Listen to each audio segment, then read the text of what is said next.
Welcome, dear friends, to a quiet evening together. Tonight, we're going to wander through the rich tapestry of Ohio's past, letting the gentle currents of time carry us from ancient mysteries to modern marvels. Picture yourself settling into the most comfortable chair, perhaps with a warm cup of tea nearby, as we embark on this peaceful exploration of the Buckeye State's remarkable story. Ohio has always been a place where worlds meet, long before it carried a name, before borders were drawn on maps. This land cradled civilizations that built monuments to the stars and carved stories into the very earth. Tonight, we'll discover how indigenous peoples shaped valleys that would later echo with the sounds of canal boats, how ancient mounds gave way to bustling cities, and how a territory on the edge of wilderness became the heartland of a growing nation. Before we start, I'd love to know something. If you actually live in the USA, which state are you listening from, and what time is it? Right now, perhaps you actually live in Ohio, and the history of your home state has significant meaning for your life. I'd love to hear your stories in the comments below. The story begins not with settlements or statehood, but with footprints pressed into soft earth thousands of years ago, when the first peoples followed herds across landscapes still raw from retreating ice. Can you imagine what Ohio looked like then? Vast prairies stretched between thick forests, while rivers ran wild and free, carving new channels with each spring flood. The mastodons had only recently disappeared, leaving behind bones that would puzzle future generations, and the climate was gradually warming into the patterns we recognize today. These earliest inhabitants, whom archaeologists call Paleo-Indians, arrived perhaps 13,000 years ago, carrying with them knowledge passed down through countless generations.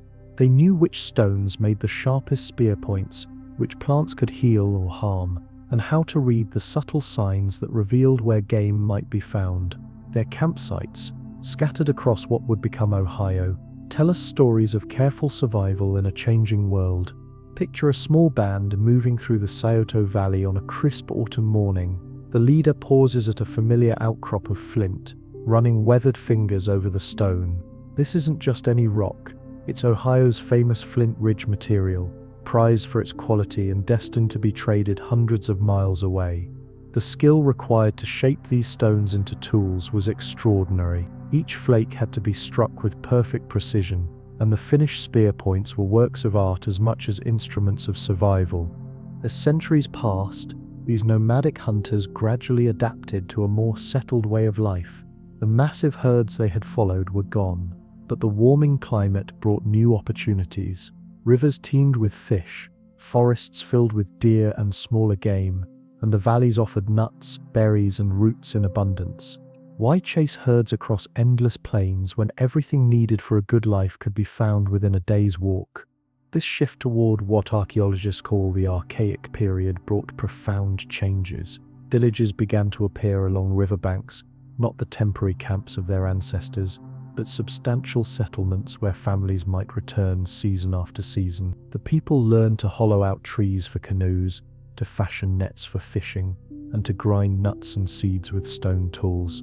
They discovered that certain wild plants could be encouraged to grow larger and more plentiful with careful tending, the first tentative steps toward agriculture.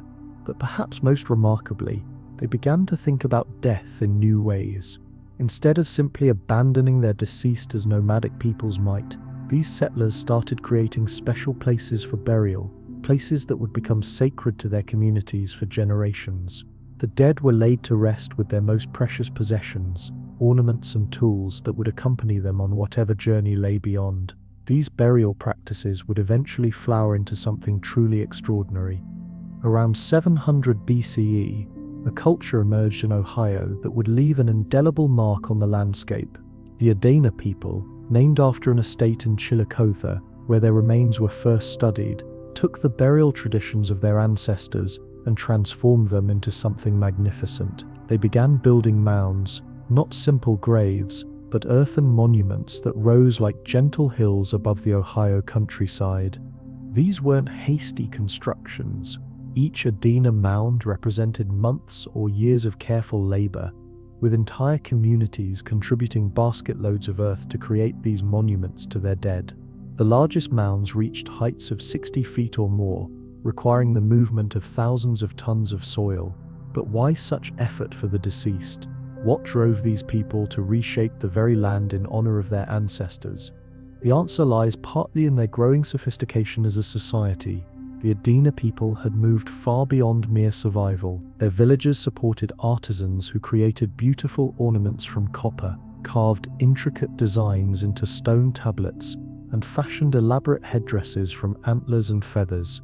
They had developed trade networks that brought exotic materials from distant lands, obsidian from the Rocky Mountains, shells from the Gulf of Mexico, and copper from the shores of Lake Superior. But the mounds weren't just about displaying wealth or status. Archaeological evidence suggests they served as focal points for complex ceremonies, places where the living could commune with their ancestors and with the spirits that governed their world. Many mounds were built in stages, with new layers added over time as the community's understanding of the sacred evolved. Standing beside one of these ancient mounds today, perhaps the famous Grave Creek Mound in nearby West Virginia, or the Adena Mound in Chillicothe, you can almost feel the weight of centuries pressing down. How many generations labored to create these monuments? How many ceremonies were conducted on their slopes? What songs were sung? What stories told?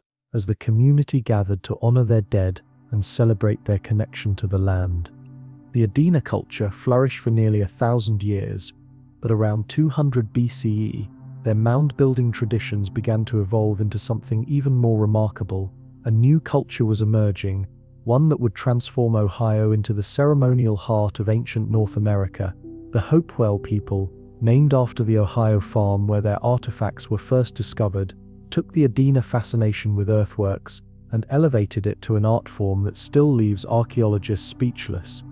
Where the Adena built mounds, the Hopewell built geometric wonders, massive earthen circles, precise squares, and complex polygons began appearing across the Ohio landscape, each construction requiring careful planning and sophisticated knowledge of mathematics and astronomy. These weren't random shapes scattered across the countryside. They were components of vast ceremonial complexes that could cover thousands of acres. The most famous of these sites, the Newark earthworks, once sprawled across 4 square miles of central Ohio. Picture trying to grasp its original scope, a great circle nearly 1,200 feet in diameter, connected by parallel walls to a perfect octagon, with additional earthworks extending in multiple directions. The precision is staggering. Modern surveys have revealed that these earthworks were laid out with an accuracy that wouldn't be surpassed by European surveyors for more than 1,000 years. But how did they do it? The Hopewell people had no written language, no metal tools, no beasts of burden to help with construction. They worked with wooden digging sticks and stone tools, carrying countless baskets of earth to create walls that rose 12 feet high in some places. The level of organization required boggles the mind. Thousands of people must have coordinated their efforts over many years, all guided by a shared vision of what they were creating. Recent archaeological work has revealed that these geometric earthworks weren't built randomly. Many are aligned with significant astronomical events, the rising and setting points of the moon during its 18.6-year cycle, the solstices and equinoxes that marked the turning of seasons. The Hopewell people had become sophisticated astronomers, encoding their knowledge of celestial mechanics into monuments built from earth and stone. Think about what this means. These ancient Ohioans were tracking the movements of heavenly bodies with remarkable precision, passing astronomical knowledge from generation to generation, and creating permanent markers that would allow future observers to predict eclipses and other celestial events. They had transformed Ohio into a vast calendar, a three-dimensional record of their understanding of the cosmos. The Hopewell trade networks were equally impressive. Artifacts found in Ohio mounds include copper from Michigan's Upper Peninsula, obsidian from Yellowstone, shells from both the Atlantic and Pacific coasts, and mica from the southern Appalachians. These weren't simple trading relationships. They were complex cultural exchanges that spread Hopewell influence across half the continent. Ideas, artistic styles, and religious practices flowed along these trade routes just as surely as exotic materials. What drove this extraordinary flowering of culture? Some archaeologists believe the Hopewell people had developed a form of ancestor worship that required increasingly elaborate ceremonies and monuments. Others suggest they were responding to population growth and the need to maintain alliances between different groups. Perhaps both explanations contain elements of truth. Whatever the cause, the result was a civilization that created some of the most sophisticated earthworks in human history. The Hopewell people also left behind artifacts of stunning beauty and complexity: copper ornaments shaped like birds and serpents, stone pipes carved with intricate animal figures, and elaborate headdresses decorated with freshwater pearls and exotic feathers. These weren't simply functional objects, they were works of art that reflected a rich symbolic universe we can only partially understand today. Many of these artifacts were found in burial mounds, where they accompanied the deceased into the afterlife. But Hopewell burials reveal interesting social distinctions. Some individuals were interred with vast quantities of exotic grave goods, while others received more modest treatment. This suggests that Hopewell society had developed complex hierarchies, with certain individuals, perhaps priests or chiefs, holding special status in their communities. The Hopewell culture reached its peak around 200 CE, but by 400 CE, their great earthworks were largely abandoned. The reasons for this decline remain mysterious. Climate change might have disrupted their agricultural systems, or perhaps the complex trade networks that supported their civilization became too difficult to maintain. Some scholars suggest that the very success of Hopewell culture led to its downfall, as growing populations placed unsustainable demands on local resources. Whatever the cause, the Hopewell decline marked the end of Ohio's first golden age of monumental architecture, but their legacy lived on in the earthworks that still dot the landscape and in the traditions that would inspire later generations of mound builders. The geometric precision of their constructions and the sophistication of their astronomical alignments represent achievements that weren't equaled in North America until the arrival of European surveying techniques more than 1,000 years later. Among all the remarkable earthworks left by Ohio's ancient peoples, none captures the imagination quite like the Great Serpent Mound. Curving across a hilltop in Adams County, this massive effigy mound stretches nearly 1,300 feet in length, its undulating form following the natural contours of the ridge. From the air, it clearly resembles an enormous serpent, mouth agape, appearing to swallow an oval object that might represent an egg or the sun. Standing at the serpent's tail on a quiet evening, you can walk along its entire length, marveling at the skill required to create such a massive and precise form. The mound averages about 3 feet in height and 20 feet in width, but these modest dimensions belie the enormous effort required for its construction. Thousands of tons of earth and stone had to be carefully shaped and positioned to create the serpent's graceful curves. Who built this remarkable monument? The question has puzzled archaeologists for more than a century. Unlike burial mounds, Serpent Mound contains no artifacts or human remains that might reveal its creator's identity. Some evidence suggests it was built by the Adena people around 300 BCE, while other research points to the later Fort Ancient culture around 1070 CE. Perhaps both groups contributed to its construction, with later peoples adding to or modifying an ancient design. The serpent's purpose remains equally mysterious. Some scholars believe it served as a massive calendar, with various curves and alignments marking important astronomical events. The head appears to point toward the summer solstice sunset, while other parts of the body may correspond to different celestial observations. If this interpretation is correct, Serpent Mound represents another example of ancient Ohioans encoding their astronomical knowledge into the landscape itself. Others see the serpent as a representation of important mythological beliefs. Many Native American cultures view serpents as powerful spiritual beings associated with water, fertility, and the underworld. The act of creating such a massive serpent effigy might have been a form of prayer or offering, a way of honoring these spiritual forces and ensuring their continued favor. The oval shape near the serpent's head has sparked particular debate. Is it an egg, representing creation and fertility? the sun being consumed during an eclipse, a frog, another important figure in Native American mythology. Each interpretation opens new possibilities for understanding the monument's meaning and significance. What makes Serpent Mound even more remarkable is its setting. The builders chose a location on a ridge overlooking Brush Creek, positioning their creation to be visible from multiple vantage points in the surrounding valley. They also built it on what geologists now recognize as the edge of an ancient meteor crater, adding another layer of mystery to an already enigmatic monument. Recent conservation efforts have helped preserve this ancient wonder for future generations.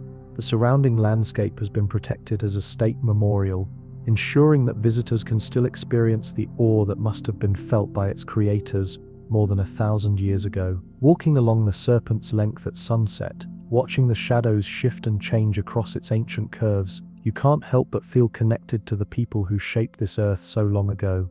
The mystery of Serpent Mound reminds us how much we still don't know about Ohio's ancient past. Despite more than a century of archaeological research, these early peoples guard their secrets well. Their earthworks endure, but their voices have been silenced by time. We can study their artifacts, measure their monuments, and theorize about their purposes, but the full richness of their cultures remains tantalizingly out of reach.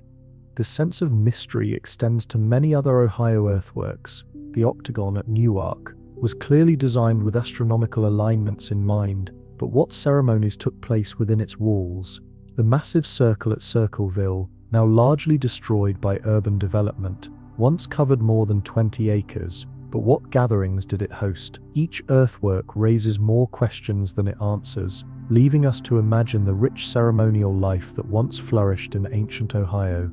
As the Hopewell culture waned, Ohio didn't become empty or abandoned. Instead, new peoples moved in, bringing different traditions and ways of life. Around 1000 CE, a culture archaeologists call Fort Ancient began establishing villages throughout the Ohio River Valley. These people took their name from a hillside earthwork near Lebanon, Ohio, where they built one of their most impressive settlements. The Fort Ancient people represented a significant departure from their predecessors. Where the Hopewell had focused on building ceremonial monuments, the Fort Ancient people were more concerned with practical matters of daily life. They built stockaded villages on hilltops and river terraces, constructed sturdy houses from wood and thatch, and developed sophisticated agricultural systems based on corn, beans, and squash. This shift toward agriculture had profound implications. For the first time in Ohio's history, substantial populations could be supported in relatively small areas. Villages might house several hundred people, all dependent on the crops growing in nearby fields. This concentration of population encouraged new forms of social organization, craft specialization, and cultural expression. Fort Ancient pottery reveals remarkable artistic achievement. Their vessels were decorated with intricate patterns, stylized animal figures, and complex geometric designs. Some pots were clearly ceremonial in nature, too elaborate and fragile for daily use, suggesting that art and religion remained important aspects of their culture, even as practical concerns dominated their lives. These people also developed new burial practices that reflected their agricultural lifestyle. Instead of building massive mounds like their predecessors, they typically buried their dead in village cemeteries, often placing them in large storage pits that had been used for preserving corn. This practice suggests a deep connection between death, rebirth, and the agricultural cycle that sustained their communities. The Fort Ancient people weren't isolated from the broader world. Archaeological evidence reveals trade connections stretching from the Great Lakes to the Gulf of Mexico. Marine shells, copper ornaments, and exotic stone tools found in Ohio villages testify to continuing exchange networks, though perhaps not as extensive as those maintained by the Hopewell centuries earlier. One of the most intriguing aspects of Fort Ancient culture was their apparent fascination with celestial events. Several of their earthworks appear to be aligned with astronomical phenomena, continuing Ohio's ancient tradition of monument-building astronomers. The Fort Ancient earthwork itself may have functioned as an observatory, with its walls and gateways positioned to frame important rising and setting points of the sun and moon. Climate change may have played a role in shaping Fort Ancient culture. The medieval warm period, roughly 950 to 1250 CE, brought favorable growing conditions that supported larger populations and more complex societies throughout much of North America.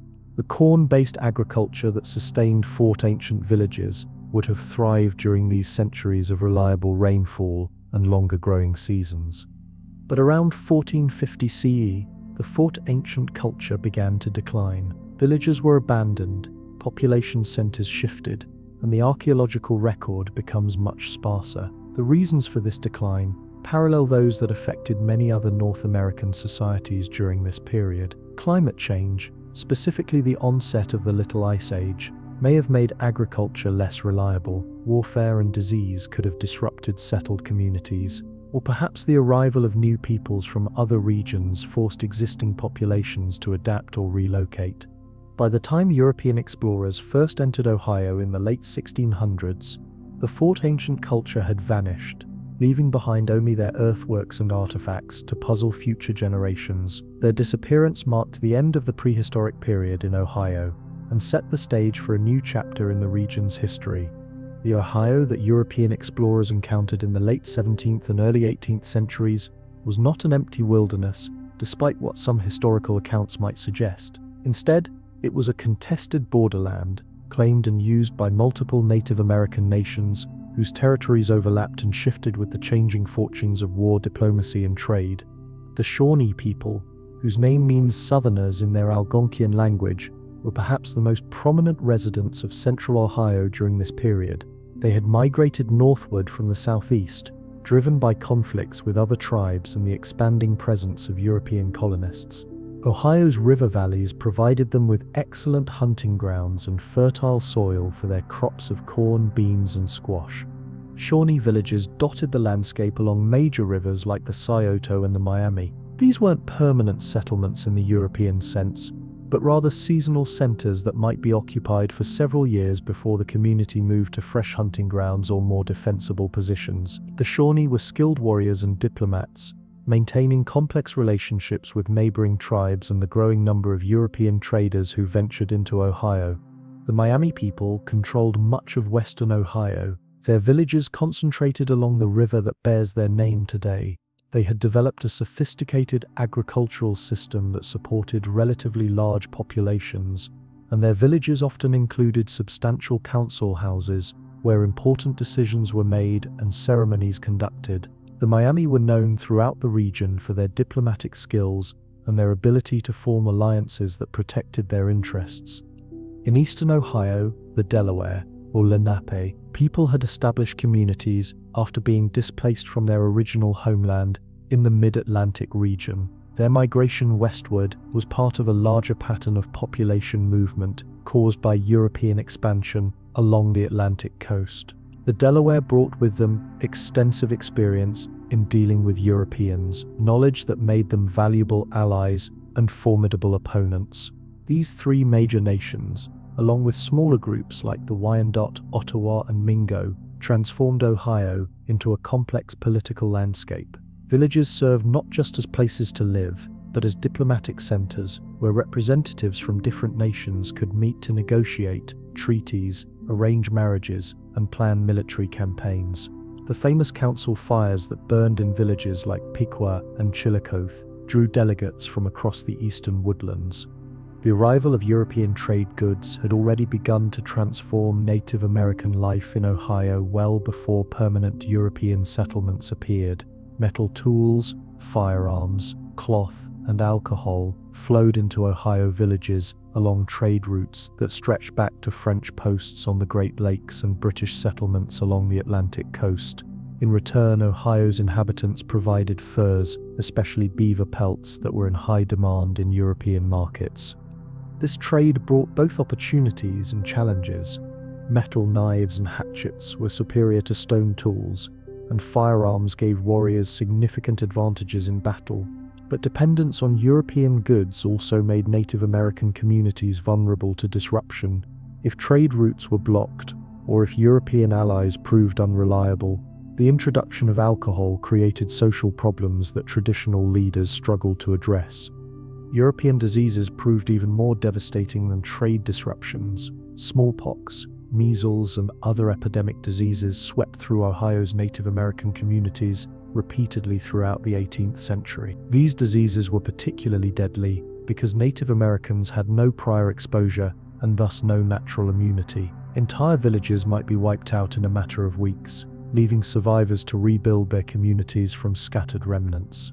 The impact of these epidemics extended far beyond the immediate loss of life. Traditional knowledge disappeared when elders died, political structures collapsed when leaders succumbed to disease, and social networks that had taken generations to build were severed overnight.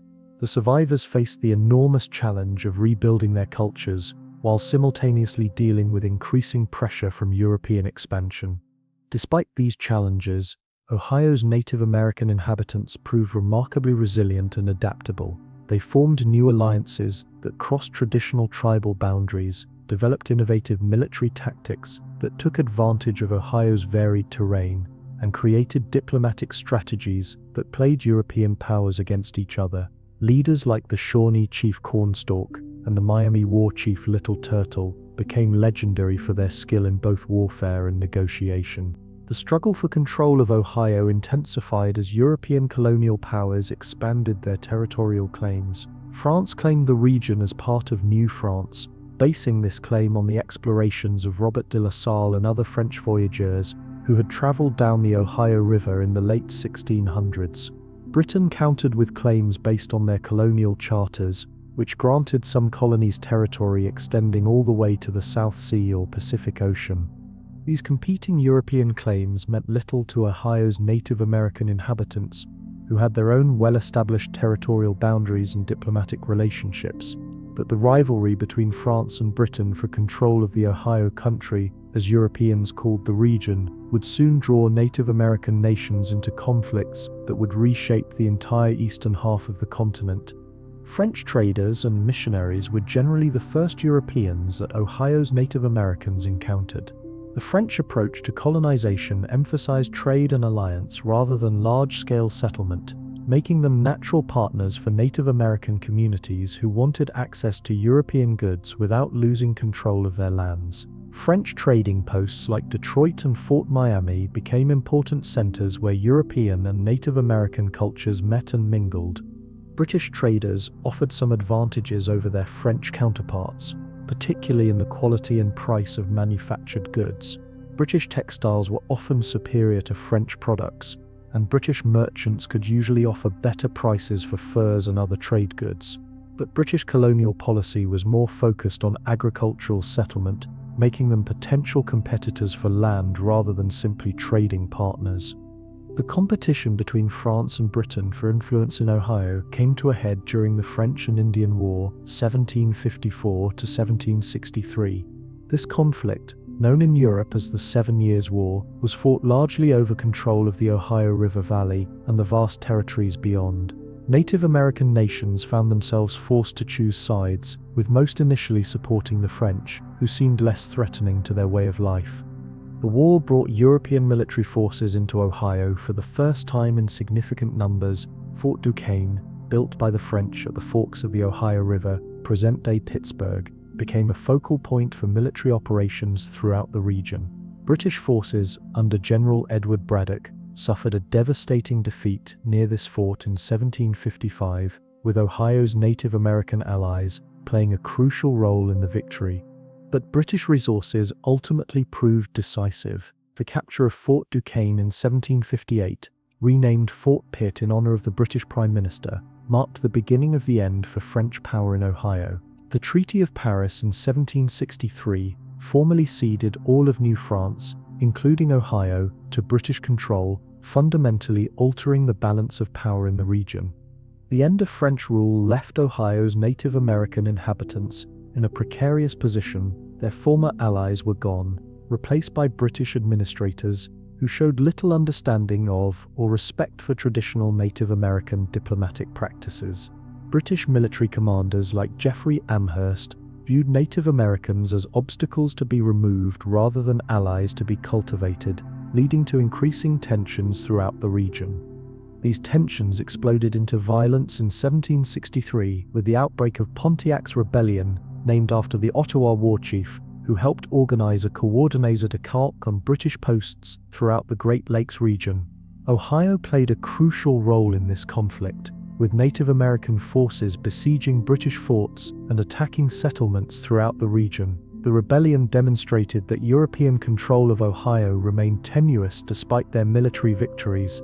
The Royal Proclamation of 1763, issued by King George III in response to Pontiac's rebellion, attempted to resolve tensions by forbidding British settlement west of the Appalachian Mountains. This proclamation recognized Native American land rights and established procedures for future land purchases, but it also frustrated British colonists who had expected to benefit from the conquest of French territories. The proclamation line, as it came to be known, proved impossible to enforce. British colonists continued to cross the mountains in search of new lands, often ignoring official prohibitions and established Native American claims.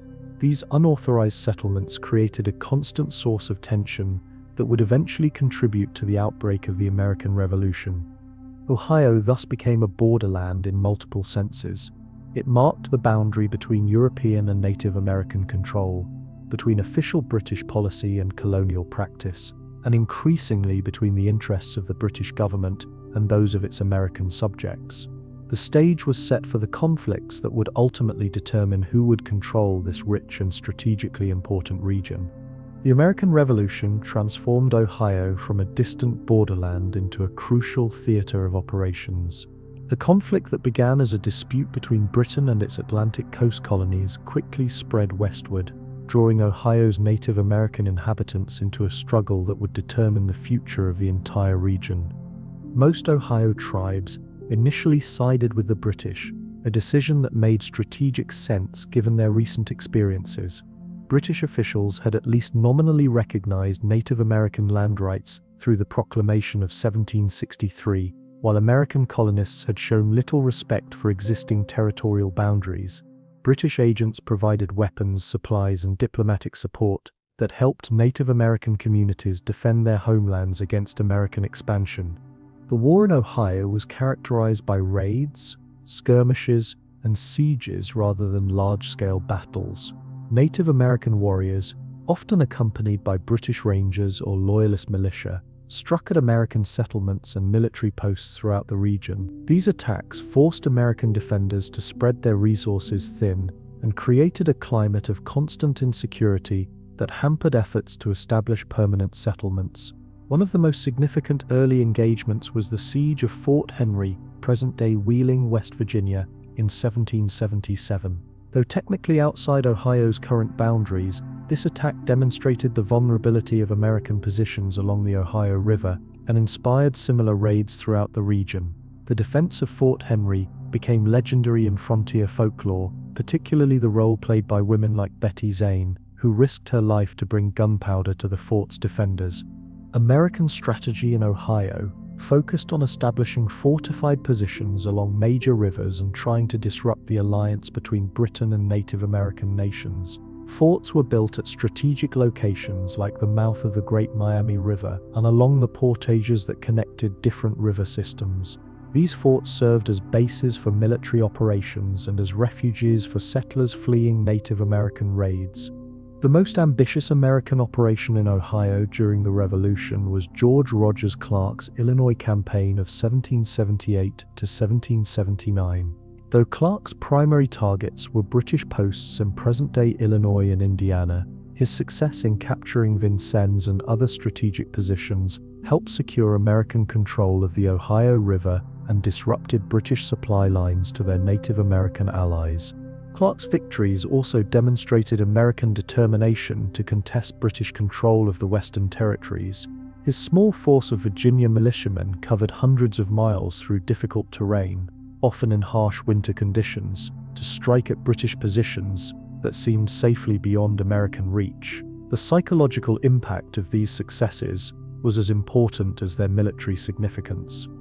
Native American leaders like Joseph Brent of the Mohawks and Alexander McKee, a British agent of mixed Native American and European ancestry, worked to coordinate resistance to American expansion. They organized confederations that brought together warriors from multiple tribes and helped plan joint operations against American targets. These alliances demonstrated the continued strength and sophistication of Native American political leadership despite the pressures of war. The war also saw the emergence of new forms of frontier warfare that would characterize conflicts in Ohio for decades to come.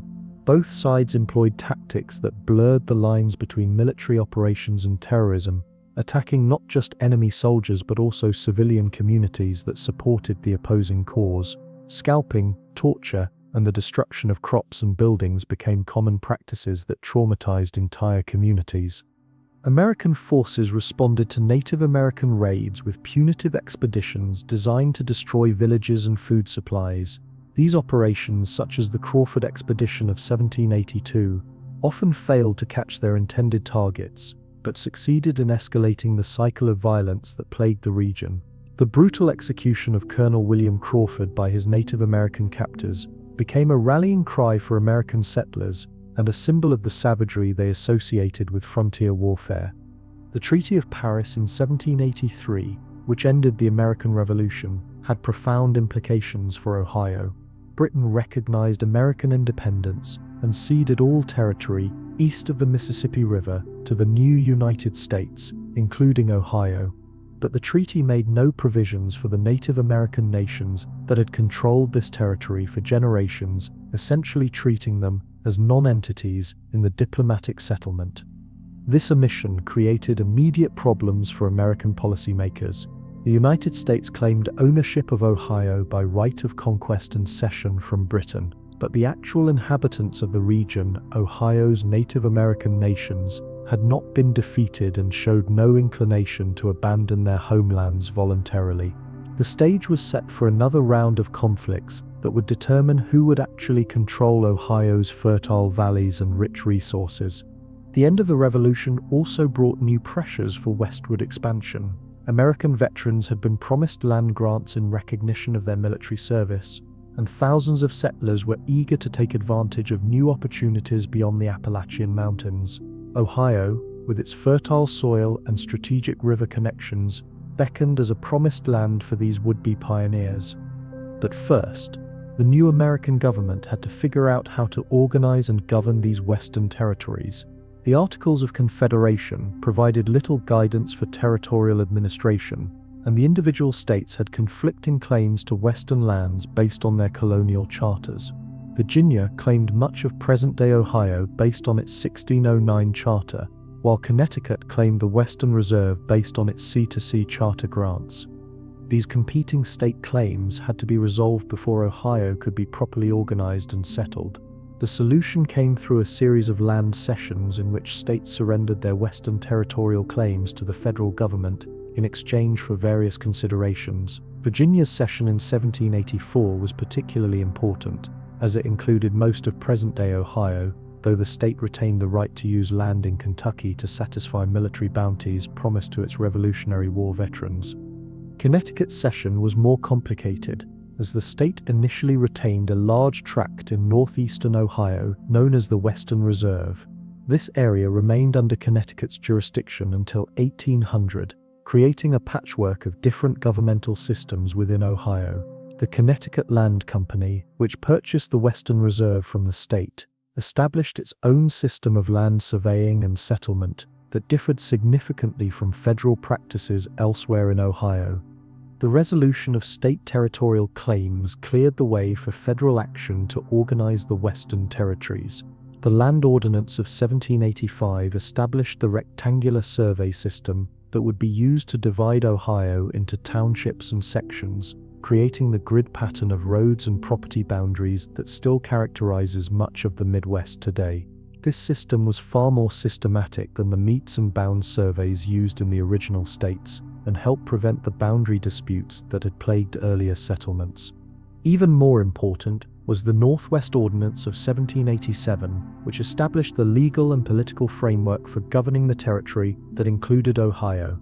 This ordinance guaranteed certain basic rights to territorial residents, including freedom of religion, trial by jury, and protection from cruel and unusual punishment.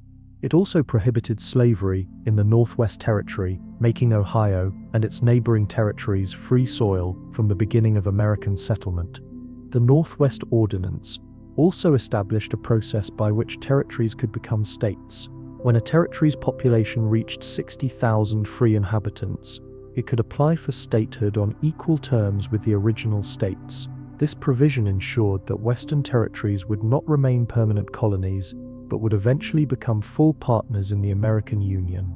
Arthur St. Clair was appointed as the first territorial governor of the Northwest Territory in 1788, taking up residence in Marietta, Ohio's first permanent American settlement. Clair faced enormous challenges in establishing American authority in a region where Native American nations remained in effective control of most of the territory. His administration was hampered by limited resources, conflicting instructions from federal officials, and the constant threat of violence along the frontier. The establishment of American settlements in Ohio proceeded cautiously at first, with most early communities located along major rivers where supplies could be delivered and evacuations conducted if necessary. Marietta, founded by the Ohio Company of Associates in 1788, was typical of these early settlements in its defensive layout and its reliance on outside support for survival. The Ohio Company had purchased a large tract of land in southeastern Ohio from the federal government, paying partly in continental currency that had depreciated dramatically since the Revolution. This arrangement allowed the company to acquire nearly 1 million acres at extremely favorable terms, but it also meant that the company's investors, many of whom were Revolutionary War veterans, had to succeed in establishing profitable settlements or lose their life savings. Marietta's founders chose their location carefully, situating their settlement at the confluence of the Muskingum and Ohio rivers, where ancient mounds built by earlier inhabitants provided elevated positions for defensive works.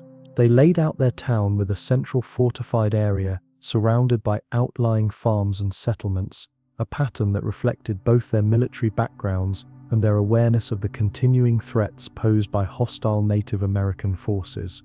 Cincinnati, originally called Losantiville, was founded in 1788 by John Cleves Sims and his associates. Sims had purchased a large tract of land between the Miami and Little Miami rivers, hoping to establish a series of prosperous agricultural settlements. The location offered excellent access to the Ohio River and good agricultural land, but it also placed the settlement directly in the path of Native American raiding parties operating from villages further north. These early settlements struggled to establish themselves in the face of constant military threats. Native American forces, often supported by British agents operating from posts in present-day Michigan and Ontario, launched repeated attacks on American settlements throughout Ohio. The situation was complicated by the fact that Britain had not evacuated its western military posts as required by the Treaty of Paris, maintaining a presence that encouraged Native American resistance to American expansion.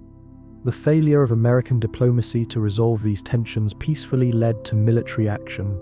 General Josiah Harmar led the first major American expedition against Native American villages in Ohio in 1790, but his poorly trained and equipped forces suffered significant defeats near present-day Fort Wayne, Indiana. The failure of Harmar's expedition encouraged further Native American attacks and demonstrated that American control of Ohio remained largely theoretical. An even more ambitious expedition, under General Arthur St. Clair, met with complete disaster in 1791. St. Clair's force of nearly 1,400 men was surprised and routed by a Native American confederation led by chiefs like Little Turtle of the Miami and Blue Jacket of the Shawnee. More than 600 American soldiers were killed in what became known as St. Clair's defeat, making it one of the worst military disasters in American history. The magnitude of this defeat sent shockwaves throughout the United States and forced a complete reconsideration of American policy toward Ohio's Native American inhabitants. President George Washington and his advisors realized that half-hearted military efforts would not succeed in establishing American control over Ohio. A more substantial commitment of resources and leadership would be required to achieve their territorial ambitions. The task of redeeming American military reputation and establishing effective control over Ohio fell to General Anthony Wayne, a Revolutionary War veteran known for his aggressive tactics and careful preparation. Wayne spent nearly 2 years training and organizing the Legion of the United States, a new military force designed specifically for frontier warfare. Unlike his predecessors, Wayne insisted on rigorous training, proper supplies, and adequate intelligence before launching his campaign. Wayne's methodical approach paid dividends when he finally moved north from Cincinnati in 1793. His forces built a series of fortified positions as they advanced, creating secure supply lines and denying Native American forces the element of surprise that had proved so effective in previous engagements. Fort Greenville, built in west-central Ohio, became Wayne's principal base for operations against the Native American Confederation. The decisive engagement came at the Battle of Fallen Timbers in August 1794, near present-day Toledo. Wayne's disciplined troops routed the Native American forces in a brief but intense battle fought among fallen trees left by a recent tornado. The victory was made even more significant by the refusal of British forces at nearby Fort Miami to provide sanctuary for the defeated Native American warriors, demonstrating Britain's unwillingness to risk war with the United States over Ohio.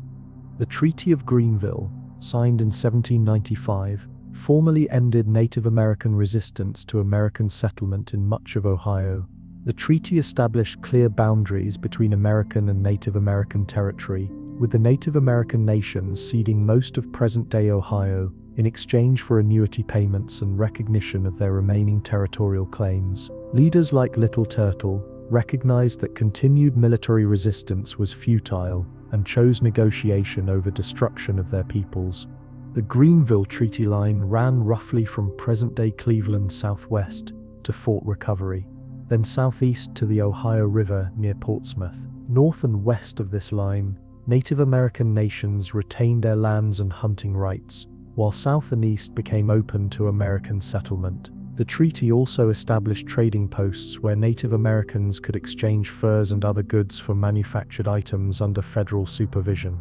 With military resistance largely ended, American settlement of Ohio proceeded rapidly. The federal government surveyed vast areas of the territory, dividing the land into townships 6 miles square, each containing 36 sections of 640 acres. This systematic approach to land division created the geometric property boundaries and rural road patterns that still characterize much of Ohio today. Different regions of Ohio were settled by distinct groups with their own cultural characteristics. The Connecticut Western Reserve in northeastern Ohio attracted many New England families who brought with them traditions of town government, public education, and religious organization. Towns like Hudson and Oberlin were laid out according to New England models, with central commons and streets arranged in orderly grids. The Virginia Military District, located between the Scioto and Little Miami rivers, was settled primarily by Virginians claiming land grants earned through Revolutionary War service.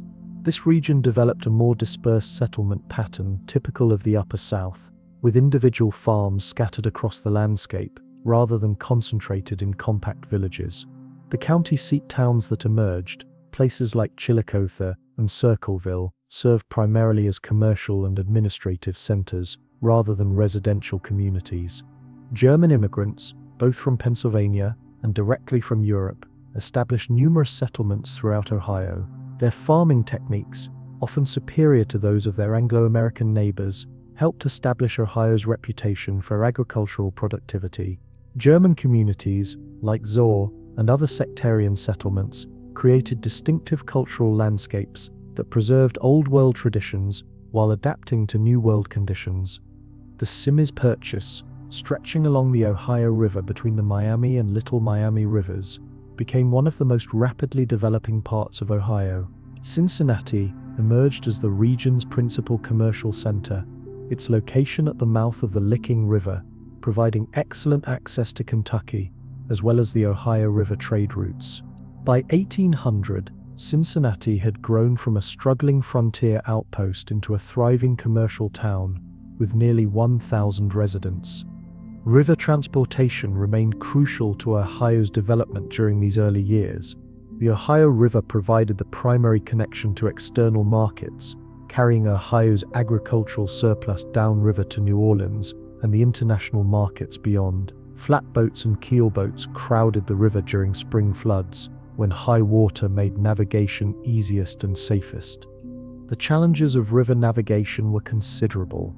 Low water in late summer and early fall could strand boats for weeks, while ice in winter made travel impossible. Pirates and river bandits posed constant threats, particularly in the dangerous currents near Cave-in Rock on the lower Ohio. Boat crews had to be prepared for both natural hazards and human predators during their journeys. Despite these challenges, river commerce flourished as Ohio's population grew. All merchants in Cincinnati and other river towns developed sophisticated networks for purchasing Ohio produce and arranging its shipment to distant markets. Pork packing became an early specialty, with Cincinnati earning the nickname Porkopolis for its massive slaughterhouses and meat processing facilities. The growth of commerce encouraged the development of supporting industries. Shipyards along the Ohio River built the flatboats and steamboats needed for river transportation. Flour mills processed wheat grown throughout Ohio's fertile valleys. Distilleries converted surplus grain into whiskey, which was easier to transport than bulk commodities and brought higher prices in distant markets. Ohio's territorial period saw remarkable population growth as news of the region's opportunities spread throughout the eastern states. The territorial census of 1800 counted nearly 43,000 residents, well on the way to the 60,000 required for statehood. Immigration accelerated after the Treaty of Greenville removed the threat of Native American attacks, and by 1803, Ohio's population had reached the threshold for admission to the Union. The process of achieving statehood involved political as well as demographic milestones.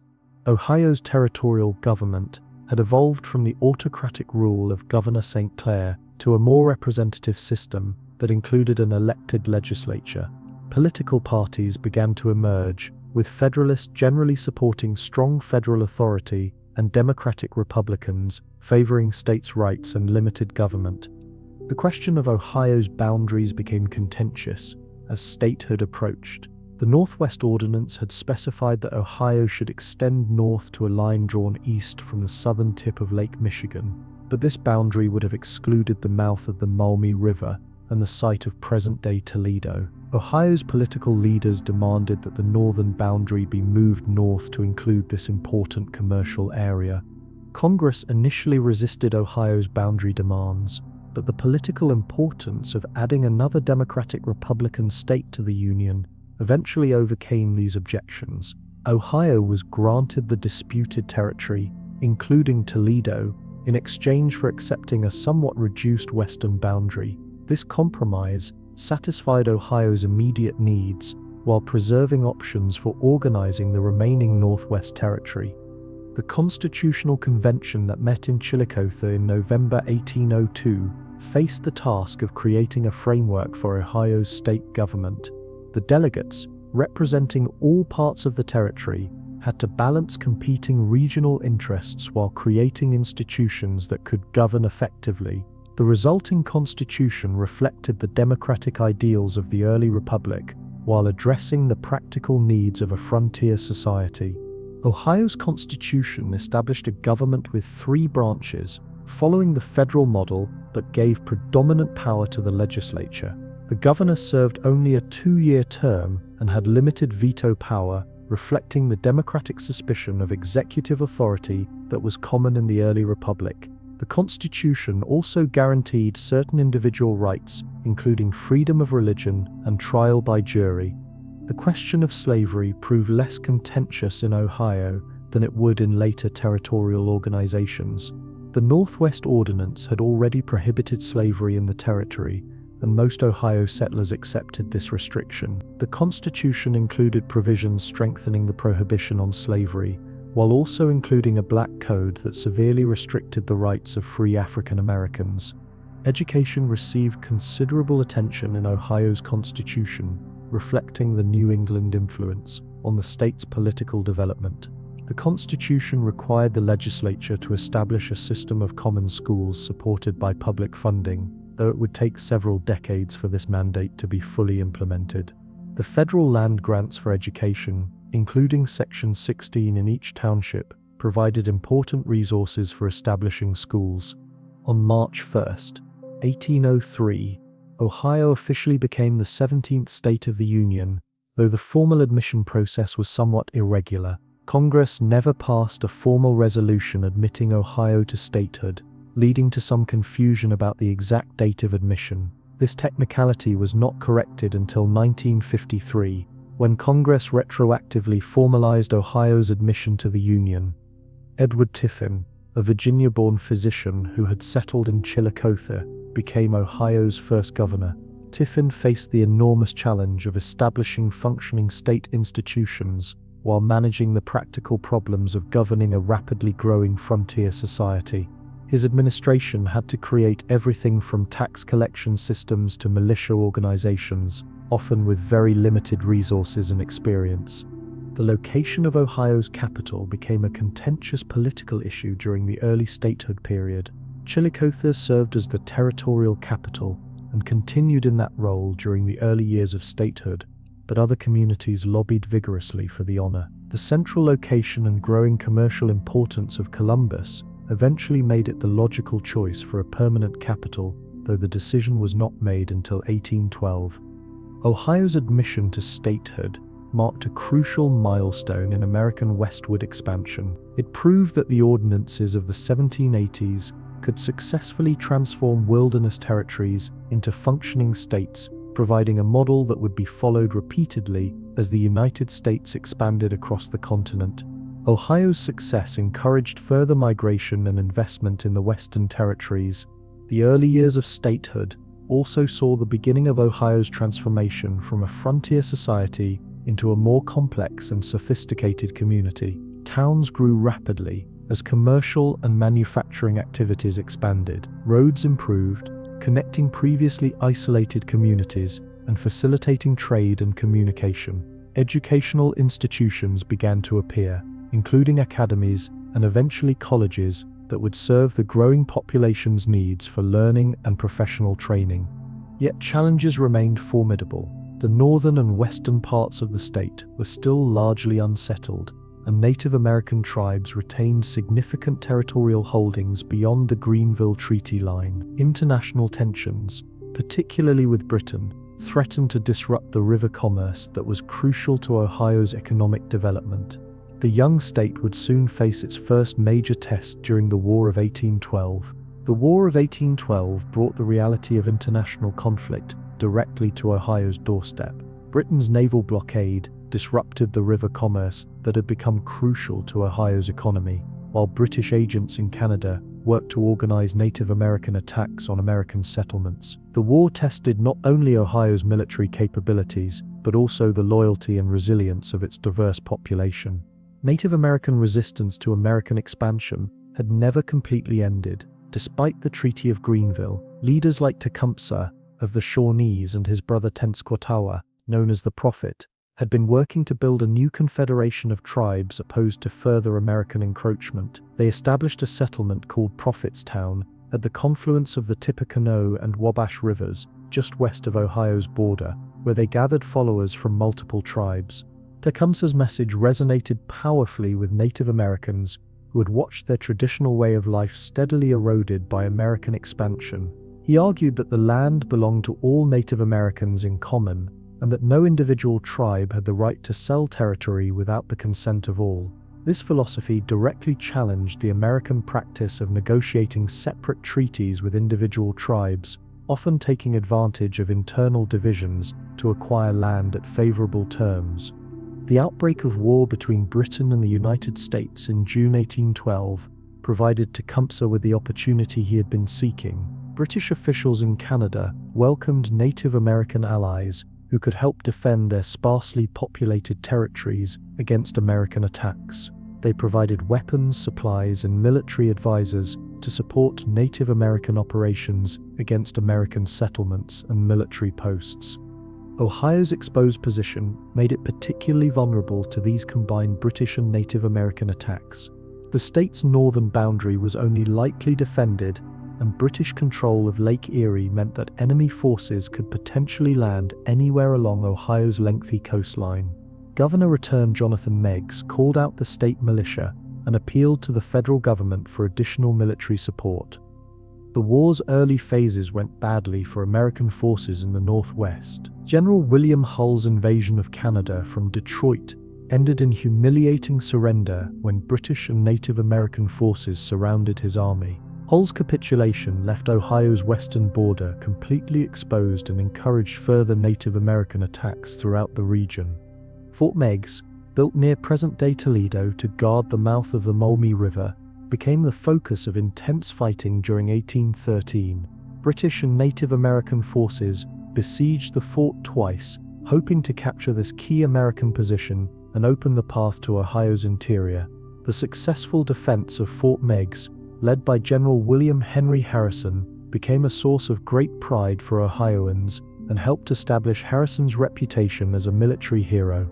Harrison's strategy for defending Ohio focused on maintaining control of key transportation routes while building up forces for a counteroffensive. He established a chain of forts stretching from the Ohio River north to Lake Erie, each positioned to support the others and to deny enemy forces easy passage through Ohio's river valleys. These fortifications were garrisoned by a mixture of federal troops and Ohio militia. The turning point in the Northwest came with the Battle of Lake Erie in September 1813. Commodore Oliver Hazard Perry's victory over a British naval squadron gave the Americans control of the lake and cut British supply lines to their forces in the region. Perry's famous message, "We have met the enemy, and they are ours," announced a triumph that changed the entire strategic situation in the Northwest. With Lake Erie under American control, Harrison was finally able to launch his long-planned offensive against British and Native American forces in the region. His army crossed the lake and pursued the retreating British and their Native American allies deep into Canada. The decisive engagement came at the Battle of the Thames in October 1813, where Harrison's forces won a complete victory that effectively ended organized resistance in the Northwest. Tecumseh's death during the Battle of the Thames marked the end of the most serious Native American challenge to American control of Ohio. Without his charismatic leadership, the Native American Confederation that had threatened American settlements throughout the region began to collapse. Individual tribes negotiated separate peace agreements with the United States, often ceding additional territory as the price of peace. The war's end in 1815 found Ohio in a much stronger position than it had occupied at the conflict's beginning. The state's population had continued to grow despite wartime disruptions, reaching nearly 250,000 by the time of the first post-war census. The defeat of Native American resistance opened vast areas of northern and western Ohio to American settlement for the first time. Ohio's role in the war had also demonstrated the state's growing importance within the Union. Ohio militiamen had served in campaigns from Lake Erie to New Orleans, earning reputations for courage and effectiveness. Political leaders like Harrison had gained national prominence that would serve them well in post-war careers. The state had proven its loyalty and its capability during the nation's Second War for Independence. The war's conclusion ushered in a period of unprecedented growth and development for Ohio. With the threat of military conflict largely removed, settlers poured into previously dangerous areas, establishing new communities and clearing vast areas for agriculture. The great forests that had covered much of Ohio began to fall to the settlers' axe, replaced by farms, towns, and eventually cities. This transformation was facilitated by revolutionary improvements in transportation that connected Ohio more closely to national and international markets. The completion of the Erie Canal in New York in 1825 provided a water route from the Great Lakes to the Atlantic Ocean, dramatically reducing the cost of shipping Ohio produce to eastern markets. Almost overnight, wheat and corn grown in Ohio could compete with crops from much closer to major population centers. Ohio responded to the Erie Canal's success by launching an ambitious canal building program of its own. The Ohio and Erie Canal completed in 1832, connected Lake Erie at Cleveland to the Ohio River at Portsmouth, providing a north-south water route through the heart of the state. A second canal, the Miami and Erie Canal, eventually connected Cincinnati to Toledo, creating an extensive network of inland waterways. These canals transformed Ohio's economy and settlement patterns. Towns that had been isolated backwater communities suddenly found themselves connected to national markets and transportation networks. Cleveland, which had been a small village of a few hundred people, grew rapidly into a major port and commercial center. Cincinnati consolidated its position as the dominant city in the Ohio River Valley, while new communities, like Akron and Dayton, emerged as important canal towns. The canal era also brought significant changes to Ohio's agricultural practices. Farmers who had previously grown crops primarily for local consumption or for shipment down the Ohio River could now sell their produce in eastern markets, where prices were often much higher. This market access encouraged specialization and improved farming techniques, leading to dramatic increases in agricultural productivity. Canal construction required enormous investments of capital and labor, much of it provided by immigrants from Ireland and Germany. These workers faced dangerous conditions and low wages, but the completion of the canal system created permanent employment opportunities in canal maintenance, boat operations, and the various industries that developed along the waterways. Many canal workers settled permanently in Ohio, adding to the state's ethnic diversity. The success of Ohio's canal system encouraged further transportation improvements. Turnpike companies built better roads connecting major towns, while entrepreneurs experimented with new forms of transportation. The first railroad in Ohio, connecting Toledo and Adrian, Michigan, was completed in 1836, beginning a transportation revolution that would eventually make canals obsolete. But the canal era, brief though it proved to be, had permanently altered Ohio's development trajectory. The state had been transformed from an isolated frontier region into an integral part of the national economy. Ohio's farmers, merchants, and manufacturers could now participate in markets that extended from the Atlantic coast to the Gulf of Mexico, creating opportunities for wealth and growth that previous generations could never have imagined. The transportation revolution also contributed to the development of Ohio's industrial sector. Access to raw materials from other regions, combined with Ohio's abundant water power and growing population, made the state an attractive location for manufacturing enterprises. Textile mills, iron foundries, and other early industrial establishments began appearing in Ohio's towns and cities. Perhaps most importantly, the canal era demonstrated Ohio's commitment to internal improvements and economic development. The state had been willing to invest heavily in infrastructure projects that would benefit future generations, even when the immediate costs were substantial. This forward-looking approach would characterize Ohio's development throughout the 19th century and help establish the state as a leader in American economic growth. As Ohio's economy diversified and its population grew more urban, the state began grappling with social and political issues that would define much of the 19th century. The question of slavery, largely theoretical during Ohio's early years as a free state, became increasingly pressing as the state's border with slaveholding Kentucky brought the realities of human bondage closer to home. Ohio's position as a free state adjacent to slave states made it a natural destination for enslaved people seeking freedom. The Ohio River, which formed the state's southern boundary, became a symbolic as well as a literal barrier between freedom and bondage. Crossing that river meant crossing from slavery to freedom, though the journey to true safety often required travel much further north. The Underground Railroad, that loose network of safe houses, guides and transportation routes that helped enslaved people escape to freedom, found some of its most important routes running through Ohio. Communities along the Ohio River, from Portsmouth in the east to Cincinnati in the west, became crucial stops for freedom seekers making their way north. The risks were enormous for everyone involved, as federal fugitive slave laws made it a crime to assist runaway slaves. Oberlin, in northeastern Ohio, became perhaps the most famous center of abolitionist activity in the state. Oberlin College, founded in 1833, was one of the first American colleges to admit both African Americans and women on equal terms with white men. The town became a symbol of racial equality and a beacon of hope for those seeking freedom from bondage. The stories of individual escapes captured the imagination of Ohioans and helped build support for the anti-slavery cause. Harriet Beecher Stowe, who lived in Cincinnati during the 1830s and 1840s, drew on her observations of slavery and freedom to write Uncle Tom's Cabin, the novel that would help galvanize Northern opposition to slavery in the years before the Civil War. But not all Ohioans supported the anti-slavery cause. The state's constitution included provisions restricting the rights of free African Americans, and many communities maintained informal barriers to black settlement.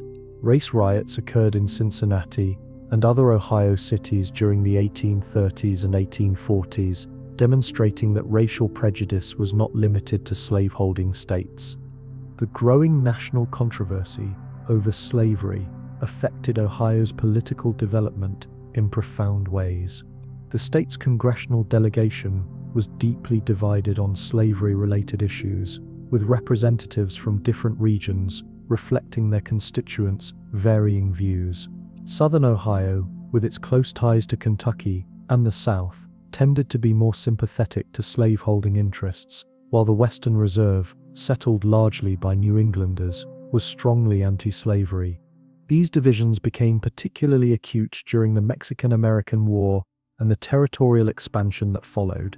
The question of whether slavery would be permitted in the territories acquired from Mexico split the nation and forced Ohioans to confront their own views on the expansion of human bondage. The Compromise of 1850, which included a strengthened fugitive slave law, brought these issues directly to Ohio's doorstep. The Fugitive Slave Law of 1850 required citizens to assist in the capture and return of alleged runaway slaves, making it impossible for Ohioans to remain neutral on the slavery question.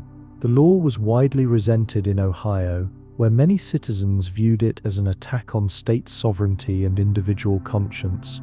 Several high-profile fugitive slave cases in Ohio generated national attention and helped build opposition to the law. The most famous of these cases occurred in Oberlin in 1858, when federal marshals arrested John Price, an alleged fugitive slave, and took him to nearby Wellington for transport back to Kentucky. A crowd of Oberlin residents, both black and white, rescued Price and helped him escape to Canada. The subsequent trial of the Wellington rescuers became a cause célèbre that highlighted the growing tensions between federal law and local sentiment. Political parties in Ohio reflected and amplified these divisions over slavery. The Democratic Party generally supported federal policies that protected slavery where it existed, while the Whig Party was more divided on the issue. The emergence of the Republican Party in the mid-1850s provided a political home for Ohioans who opposed the expansion of slavery, even if they were not necessarily committed to immediate abolition.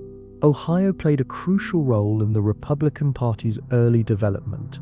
The party's emphasis on free labor and opposition to slavery's expansion resonated with many Ohioans who saw slavery as incompatible with American ideals of equality and opportunity. Republican organizers in Ohio helped build the coalition that would eventually elect Abraham Lincoln to the presidency in 1860. The election of 1860 revealed the depth of Ohio's divisions over slavery and national policy. Lincoln carried the state, but substantial numbers of Ohioans voted for other candidates who promised to preserve the Union through compromise. The secession crisis that followed Lincoln's election forced Ohioans to choose between their loyalty to the Union and their desire to avoid a destructive civil war. When Confederate forces fired on Fort Sumter in April 1861, most Ohioans rallied to support the Union cause. Governor William Dennison quickly organized regiments of volunteers to answer Lincoln's call for troops, and Ohio's response was among the most enthusiastic in the nation. The state's industrial capacity and agricultural productivity would prove crucial to the Union war effort over the next 4 years. But the decision for war was not unanimous in Ohio. Some citizens, particularly in southern counties with close ties to Kentucky, sympathized with the South, or at least opposed coercive measures to preserve the Union. The Copperhead movement, as Southern sympathizers were known, remained active throughout the war and complicated efforts to maintain unity on the home front. Ohio's contribution to the Union cause extended far beyond providing soldiers, though the state's military contribution was substantial. More than 300,000 Ohioans served in the Union Army and Navy during the Civil War, representing nearly 10% of the state's total population. Ohio regiments fought in every major theater of the war, from Virginia's battlefields to the campaigns in the West. The state's industrial capacity was equally important to the war effort. Ohio's factories produced weapons, ammunition, uniforms, and other supplies needed by Union forces. The state's agricultural output helped feed both the Union Army and the civilian population of the North. Ohio's railroads and canals transported men and materials to the front lines, while the state's financial institutions helped fund the war effort through bond purchases and other investments. Several Ohioans achieved national prominence during the Civil War. General Ulysses S. Grant, though born in Point Pleasant, Ohio, had moved to Illinois before the war but maintained strong Ohio connections. General William T. Sherman, born in Lancaster, Ohio, became one of the Union's most effective commanders. General Philip Sheridan, born in Albany, Ohio, played crucial roles in both the Eastern and Western theaters. Political leadership from Ohio was equally important. Salmon P. Chase, former Ohio governor and senator, served as Lincoln's Secretary of the Treasury and later as Chief Justice of the Supreme Court. John Sherman, brother of the general, served in Congress throughout the war and played key roles in financing the Union war effort. Edwin Stanton, born in Steubenville, served as Lincoln's Secretary of War during the crucial final years of the conflict. The war also brought significant changes to Ohio's home front. Women took on new roles as nurses, teachers, and workers in occupations previously reserved for men. The ladies' aid societies that formed in communities across the state demonstrated the capacity for organization and leadership that would later fuel the women's suffrage movement. African Americans, both longtime residents and recent refugees from slavery, found new opportunities for education and economic advancement. The Emancipation Proclamation and the subsequent enlistment of African American soldiers gave new meaning to the war for many Ohioans. What had begun as a conflict to preserve the Union had become a war to end slavery, fulfilling the hopes of abolitionists who had long argued that the nation could not survive half slave and half free. Ohio's African American communities celebrated these developments while continuing to work for full equality. The war's end in 1865 found Ohio transformed in fundamental ways. The state had proven its loyalty to the Union and its capacity for sacrifice in defense of national ideals. Ohio's industrial and agricultural sectors had expanded dramatically to meet wartime demands, positioning the state for continued growth during the post-war era. The abolition of slavery had resolved the moral crisis that had divided Ohioans for decades, though the challenge of racial equality remained. Perhaps most importantly, the Civil War had confirmed Ohio's position as a crucial swing state in American politics. The state's electoral votes had helped decide the elections of 1860 and 1864, and Ohio politicians had played key roles in wartime leadership. This political importance would continue throughout the rest of the 19th century, as Ohio became known as the mother of presidents for the remarkable number of chief executives it would produce. The post-Civil War era, often called the Gilded Age, brought unprecedented prosperity and growth to Ohio. The state's strategic location, abundant natural resources, and well-developed transportation networks made it an ideal center for the industrial expansion that characterized late 19th century America. Ohio's cities grew rapidly as factories, mills, and refineries attracted workers from across the nation and around the world. Cleveland emerged as one of America's great industrial cities during this period. The city's location on Lake Erie, combined with excellent railroad connections to coal fields and iron ore deposits, made it a natural center for steel production. The opening of iron ore mines in Minnesota's Mesabi Range provided Cleveland with access to high-grade ore that could be shipped cheaply across the Great Lakes. When combined with coal from Pennsylvania and West Virginia, these resources made Cleveland steel competitive with production anywhere in the world. The city's growth was spectacular. From a population of about 17,000 in 1850, Cleveland grew to more than 261,000 by 1890 and would reach nearly 400,000 by 1900. This rapid growth brought both opportunities and challenges. New immigrants from Ireland, Germany, and later from Eastern and Southern Europe provided the labor needed for industrial expansion, but they also created social tensions and housing shortages that strained the city's resources. John D. Rockefeller's Standard Oil Company, headquartered in Cleveland, became perhaps the most famous example of Gilded Age industrial consolidation. Rockefeller built his oil empire through a combination of efficient operations, strategic acquisitions, and sometimes ruthless competitive practices. Standard Oil's Cleveland refinery became the largest in the world, processing crude oil from Pennsylvania and later from new fields in Ohio and other states. The discovery of oil in northwestern Ohio during the 1880s added another dimension to the state's industrial development. The Lima, Indiana oil field, extending from northwestern Ohio into eastern Indiana, produced a different type of crude oil than the Pennsylvania fields that had previously dominated American production. Though initially considered inferior, Ohio crude proved suitable for certain products and helped establish the state as an important center of oil refining and petrochemical production. Cincinnati maintained its position as one of Ohio's most important cities during the Gilded Age, though its growth was less spectacular than Cleveland's. The city's location on the Ohio River continued to provide advantages for trade and transportation, while its established manufacturing base in areas like meat packing, brewing, and machinery production continued to thrive. Cincinnati also became an important center for soap and candle manufacturing, with companies like Procter & Gamble building national reputations for quality and innovation. The development of Cincinnati's over-the-Rhine neighborhood illustrated both the opportunities and challenges of rapid urban growth. German immigrants had established thriving communities in this area north of the city center, creating a distinctive cultural landscape with German-language newspapers, schools, and social organizations. The neighborhood's breweries, beer gardens, and cultural institutions made it one of the most vibrant ethnic communities in America. Toledo's growth during this period was closely tied to its position as a Great Lakes port and railroad center. The city's location at the mouth of the Maumee River provided access to the rich agricultural regions of northwestern Ohio and southeastern Michigan, while its rail connections made it an important transshipment point for goods moving between the east and west. Toledo's glass industry, taking advantage of abundant natural gas deposits in the region, became nationally important during this period.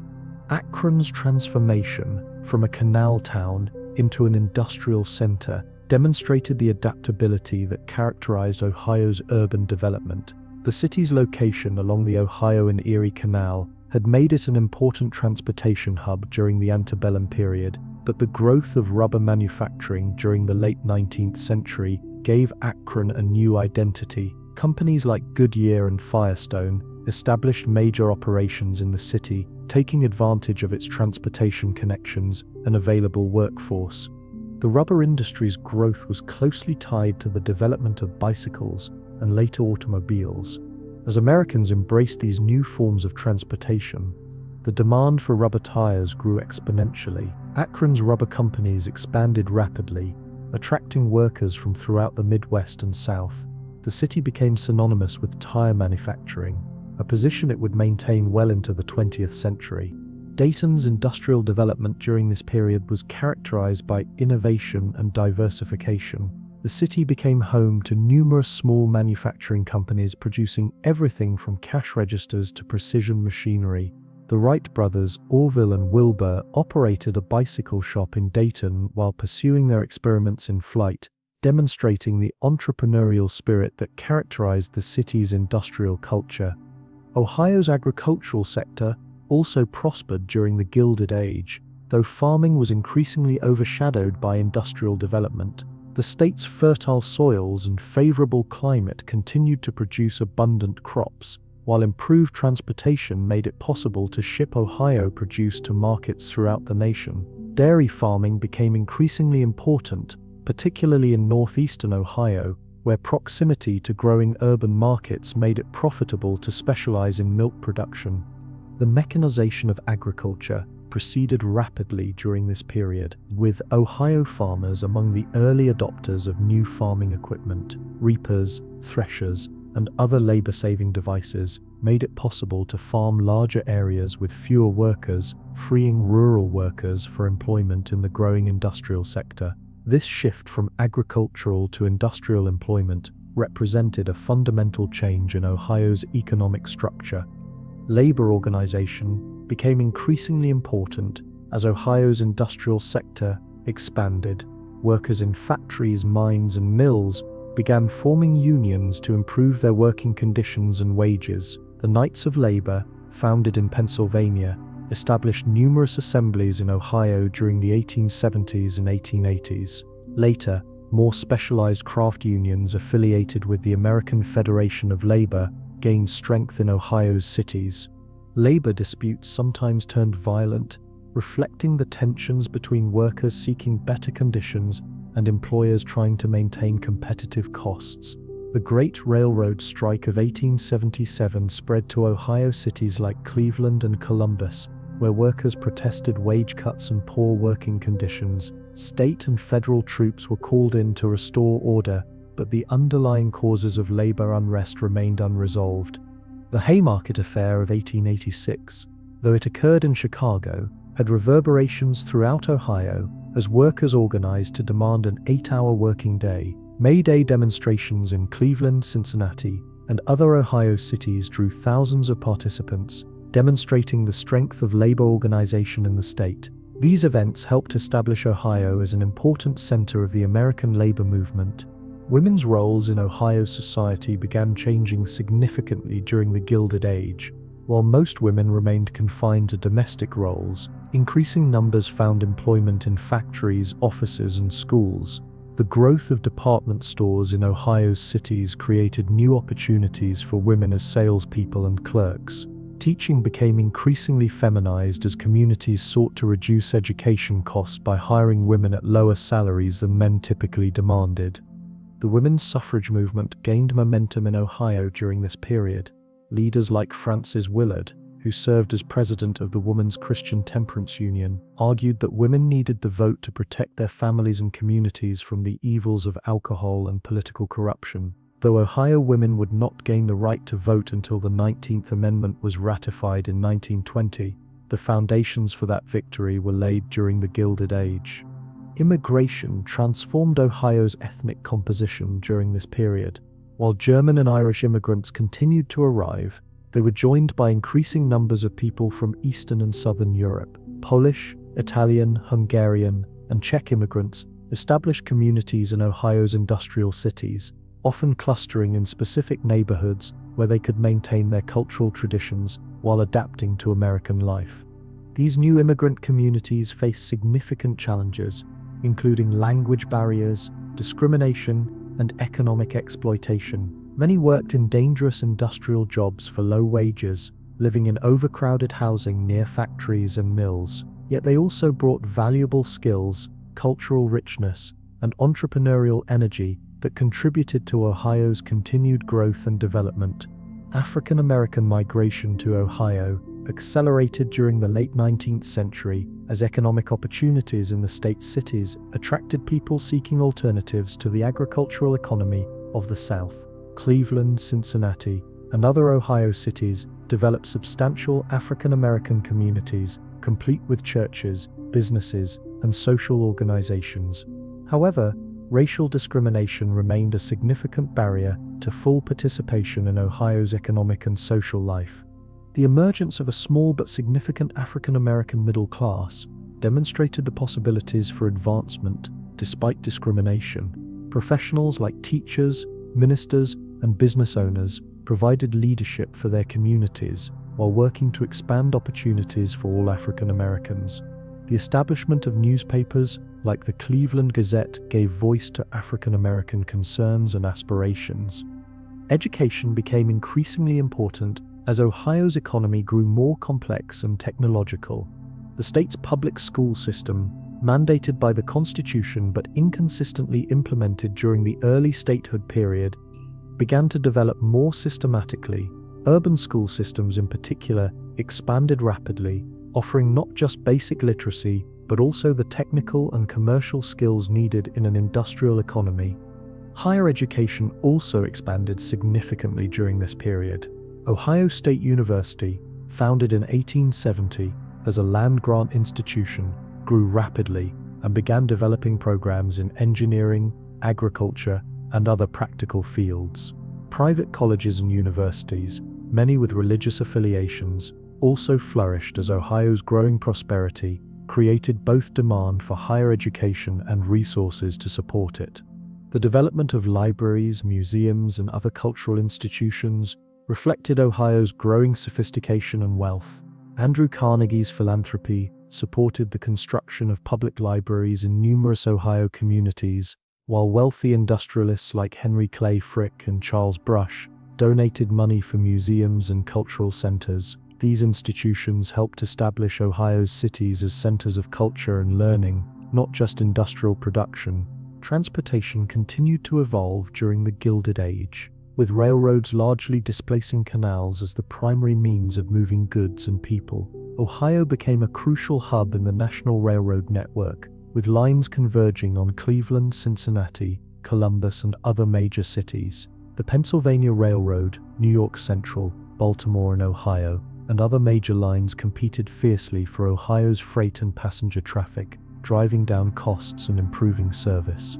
The railroad boom created new opportunities and challenges for Ohio communities. Towns fortunate enough to be located along major rail lines prospered, while those bypassed by the railroads often stagnated or declined. The concentration of railroad traffic in certain cities reinforced their dominance over their regions, making places like Cleveland and Cincinnati even more important as commercial and industrial centers. Railroad construction also created significant employment opportunities, both during the building phase and in ongoing operations.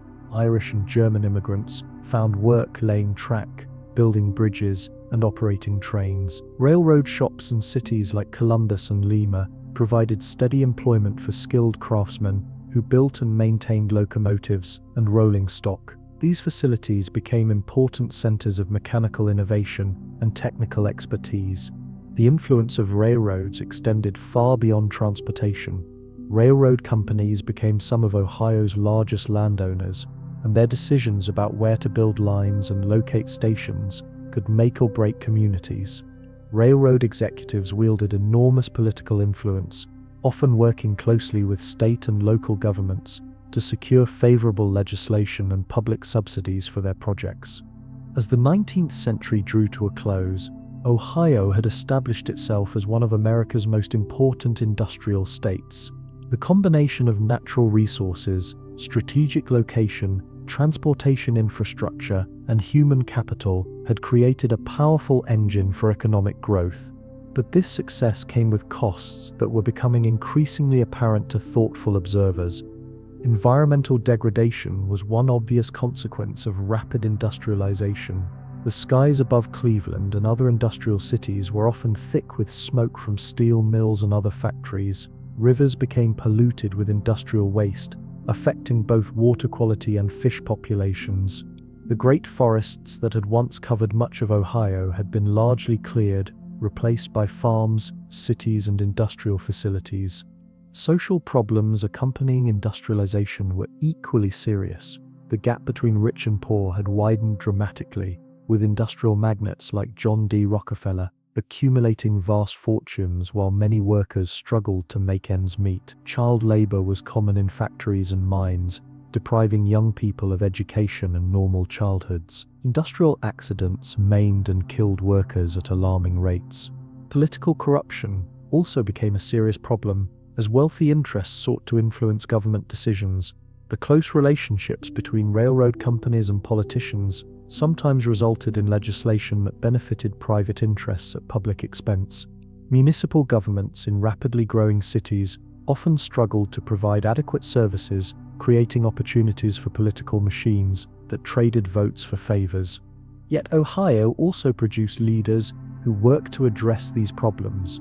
The progressive movement that emerged in the early 20th century found strong support in Ohio, where reformers worked to improve working conditions, expand educational opportunities, clean up political corruption. This reform tradition would help Ohio navigate the challenges of the new century while building on the achievements of the Gilded Age.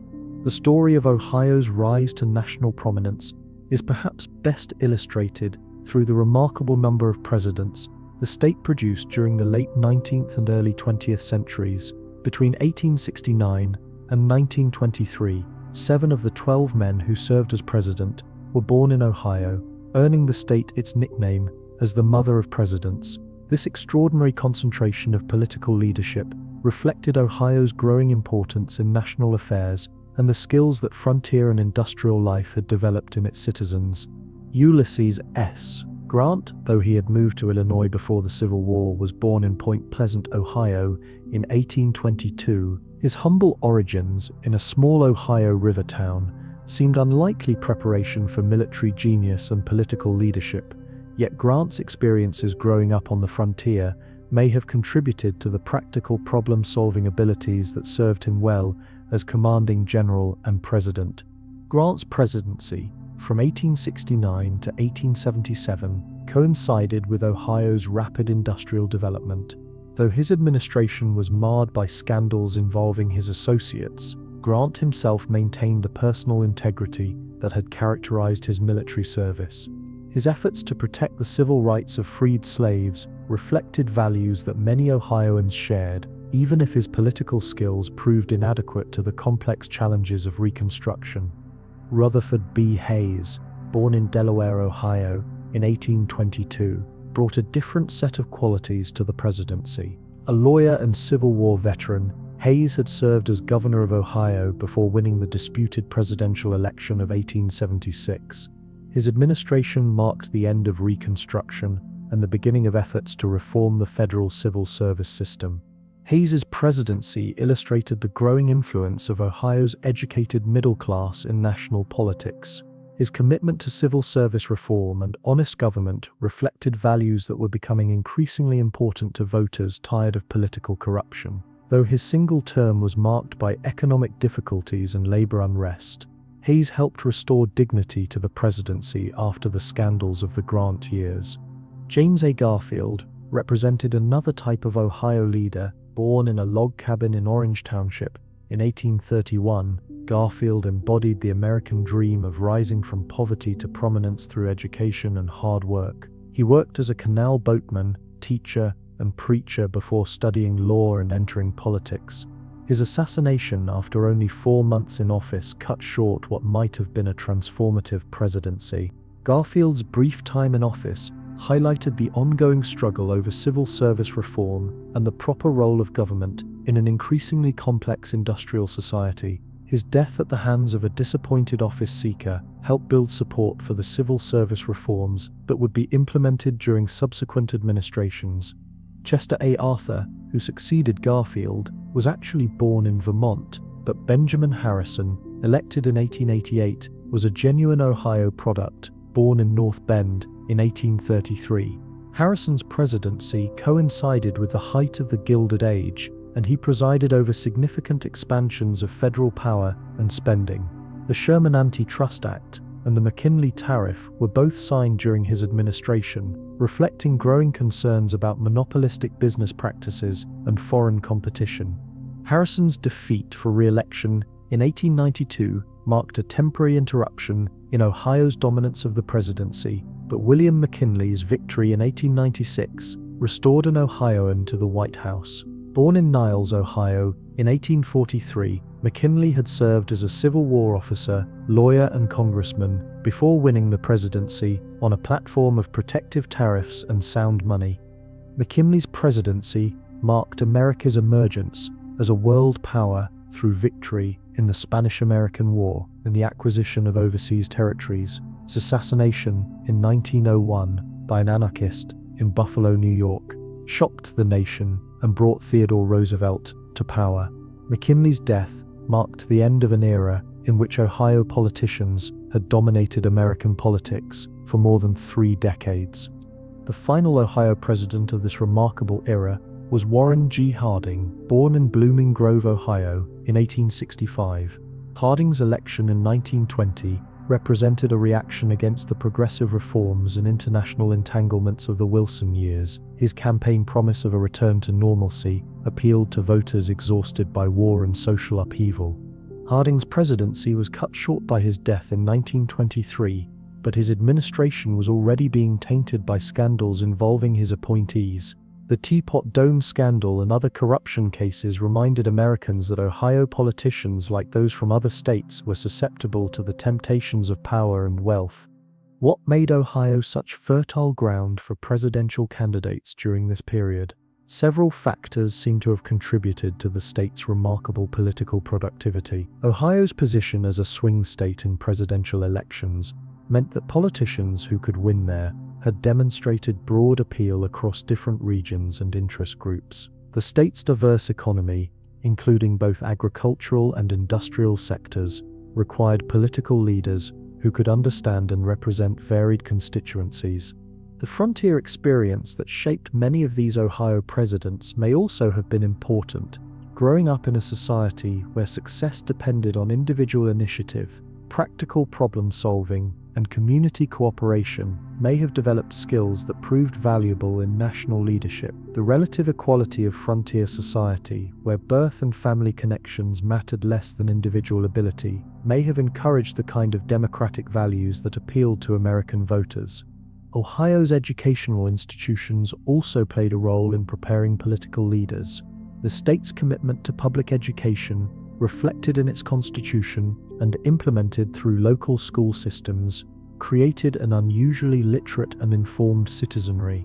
Higher education opportunities, though limited compared to later standards, were sufficient to develop the intellectual skills needed for political leadership. The military experience that many Ohio presidents gained during the Civil War was another important factor. Service in that conflict taught lessons in leadership, organization, and strategic thinking that proved valuable in civilian careers. The moral clarity of the Union cause also provided these men with a sense of purpose and confidence that served them well in political life. Perhaps most importantly, Ohio's political culture during this period encouraged participation and debate. The state's competitive party system meant that politicians had to develop skills in persuasion and coalition building to succeed. Town halls, political rallies, and newspaper debates created an environment where political ideas could be tested and refined before being presented to national audiences. The Ohio presidents of this era shared certain characteristics that reflected their common background. Most came from modest circumstances and achieved success through their own efforts rather than inherited advantages. They tended to be practical men who focused on concrete problems rather than abstract theories. Their military service gave them experience in leadership under pressure, while their legal training provided analytical skills needed for complex policy questions. Yet these men also reflected the limitations of their time and place. All were white males from Protestant backgrounds, and their perspectives were shaped by the cultural assumptions of 19th century America. Their views on race, gender, and class reflected the prejudices as well as the aspirations of their era. The corruption that tainted some of their administrations demonstrated that Ohio politicians were no more immune to the temptations of power than leaders from other states. The concentration of presidential leadership in Ohio during this period was both a cause and a consequence of the state's growing national importance. Ohio's electoral votes were crucial in close presidential elections, making the state a natural focus of political attention. The success of Ohio politicians on the national stage enhanced the state's reputation and encouraged other ambitious Ohioans to seek national office. This political prominence also reflected Ohio's economic and social development during the Gilded Age. A state that could produce leaders capable of governing a rapidly industrializing nation, was clearly a place where important developments were occurring. The skills that proved valuable in Ohio's competitive political environment were the same ones needed to navigate the complex challenges facing the nation as a whole. As the 19th century ended, Ohio's political leadership began to evolve in response to changing conditions. The progressive movement that emerged in the early 1900s produced a new generation of reformers who sought to address the social problems created by industrialization. These leaders, while still reflecting Ohio's pragmatic political tradition, were more willing to use government power to regulate business and protect workers. The end of Ohio's presidential dominance after Harding's death in 1923 coincided with broader changes in American politics and society. The rise of mass media, the increasing importance of primary elections, and the growing complexity of government reduced the advantages that came from Ohio's particular political culture. Other states began producing candidates with equal claim to national leadership. Yet Ohio's contribution to American political development during this crucial period cannot be overstated. At a time when the nation was transforming from an agricultural republic into an industrial democracy, Ohio produced leaders who helped guide that transition. Their successes and failures, their achievements and limitations, reflected both the opportunities and the challenges of their remarkable era. The legacy of Ohio's presidential leadership extends beyond the individual accomplishments of these men. They helped establish precedents for democratic leadership that influenced subsequent generations of political leaders. Their commitment to public service, despite its sometimes imperfect execution, demonstrated the possibilities for leadership in a democratic society. Most importantly, their Ohio origins showed that in America, leadership could emerge from the most unlikely places and circumstances. As Ohio entered the 20th century, the state stood at the forefront of technological innovation that would transform not just America, but the entire world. The Wright brothers' achievement of powered flight at Kitty Hawk, North Carolina, in 1903 represented the culmination of experiments they had begun in their Dayton bicycle shop. Their success demonstrated Ohio's capacity for the kind of practical innovation that was reshaping modern life. Wilbur and Orville Wright embodied the inventive spirit that had long characterized Ohio. Their methodical approach to the problems of flight, combining theoretical understanding with hands-on experimentation, reflected values deeply embedded in Ohio's culture. The bicycle shop, where they developed their flying machines, was typical of the small manufacturing establishments that dotted Ohio's cities, places where skilled craftsmen could pursue ambitious projects with limited resources but unlimited imagination. The Wright brothers' success was built on years of careful observation and experimentation. They studied the flight of birds, built a wind tunnel to test airfoil designs, and constructed a series of gliders to perfect their control systems before attempting powered flight. Their systematic approach to innovation contrasted sharply with the more spectacular but less successful efforts of other aviation pioneers. The choice of Kitty Hawk for their flight tests was practical rather than symbolic. The North Carolina location offered steady winds, soft sand for landing, and privacy for their experiments. But the airplane they tested there was designed and built in Dayton, using skills and techniques developed in Ohio's workshops. The success at Kitty Hawk was as much a triumph of Ohio ingenuity as of individual genius.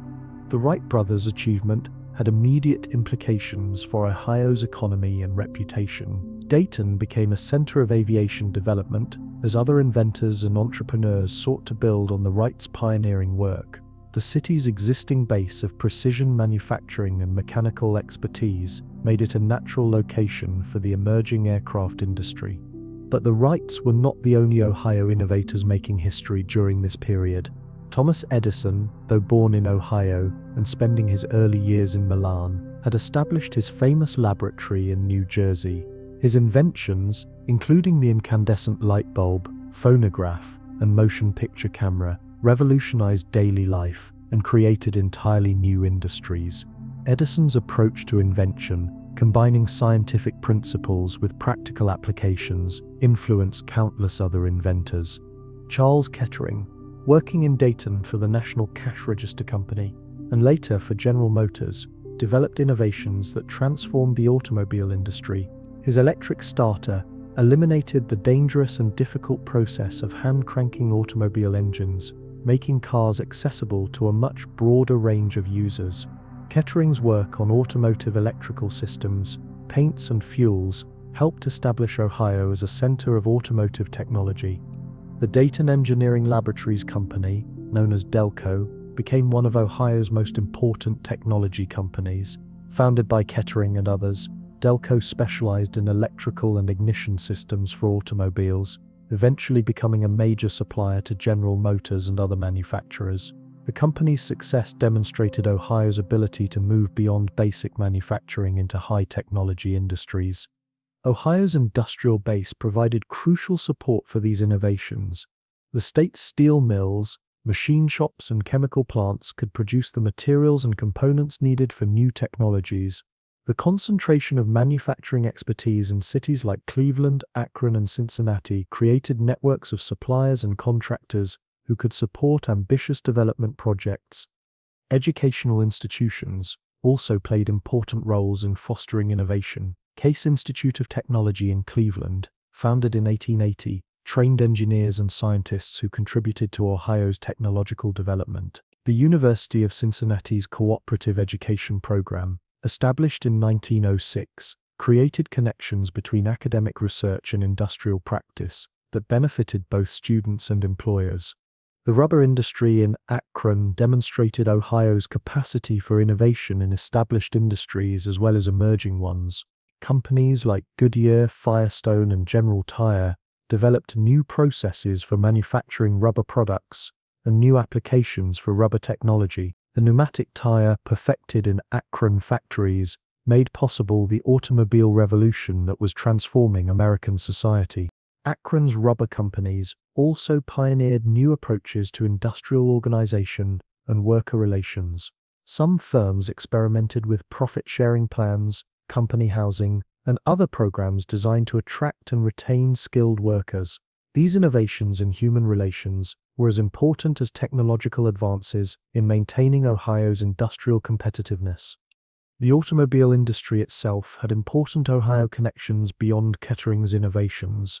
Alexander Winton, a Cleveland bicycle manufacturer, became one of America's early automobile producers. His Winton Motor Carriage Company built some of the first commercially successful automobiles in America, demonstrating the feasibility of motorized transportation. Though Winton's company eventually failed, it helped establish Cleveland as an early center of automotive manufacturing. Ohio's role in the emerging automotive industry extended beyond individual companies to include the development of supporting industries and infrastructure. The state's steel mills provided materials for automobile frames and bodies. Its machine shops produced the precision tools needed for automotive manufacturing. Its glass industry, centered in Toledo, supplied windshields and windows for the growing number of motor vehicles.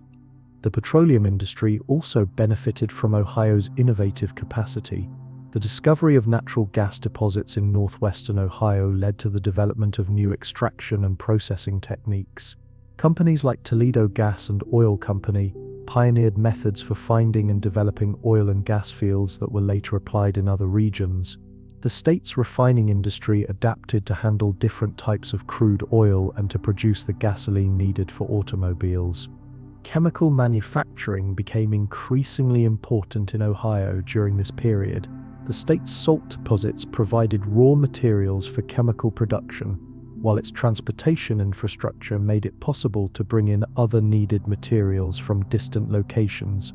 Companies like Lubrizol in Wickliffe developed specialized chemicals for automotive and industrial applications, establishing Ohio as a center of chemical innovation. The electrical industry also found Ohio to be fertile ground for development. General Electric established major operations in several Ohio cities, taking advantage of the state's skilled workforce and industrial infrastructure. The development of electrical power systems for cities and industries created new opportunities for companies that could produce generators, motors, and control equipment. Ohio's contribution to early broadcasting technology was another example of the state's innovative capacity. The first commercial radio station in Ohio began broadcasting from Pittsburgh in 1920, but Ohio stations quickly followed. KDKA in Cleveland and WLW in Cincinnati became powerful regional broadcasters that helped establish radio as a major form of communication and entertainment. The motion picture industry also had Ohio connections during its early development. The American Film Company, based in Chicago but with operations in Ohio, produced hundreds of silent films during the 1910s and 1920s. Though Hollywood eventually became the center of American film production, Ohio's early involvement in the industry reflected the state's openness to new technologies and forms of entertainment. These various innovations and industries created a climate of technological optimism in Ohio during the early 20th century. The state seemed to be at the forefront of developments that were reshaping modern life, from transportation and communication to entertainment and consumer goods. This technological leadership enhanced Ohio's national reputation and attracted investment and talent from throughout the country. But technological innovation also brought challenges that Ohio communities had to address. The rapid pace of change made some traditional industries obsolete, while creating demands for new skills and forms of organization. Workers had to adapt to new machinery and production methods, while communities had to provide the infrastructure needed to support growing industries. Environmental concerns also began to emerge as the cumulative effects of industrialization became more apparent. Air pollution from factories and power plants affected the health and quality of life in Ohio's cities. Water pollution from industrial waste threatened rivers and lakes that communities depended on for drinking water and recreation. The challenge of balancing economic growth with environmental protection would become increasingly important in subsequent decades. The social implications of technological change were equally complex. New industries created opportunities for economic advancement, but they also disrupted traditional ways of life. Rural communities lost population as young people moved to cities for industrial jobs. Immigrant communities brought new cultural diversity, but also created tensions with established residents. Women found new opportunities in offices and factories, but they also faced discrimination and exploitation. Despite these challenges, Ohio's record of innovation during the early 20th century established the state as a leader in American technological development. The practical problem-solving approach that characterized Ohio inventors and entrepreneurs became a model for industrial research and development. The state's ability to translate scientific discoveries into commercially successful products demonstrated the value of combining theoretical knowledge with hands-on experience. The Wright brothers' success was perhaps the most dramatic example of this Ohio approach to innovation, but it was by no means unique. Throughout the state, inventors, entrepreneurs, and skilled workers were contributing to the technological revolution that was transforming American society.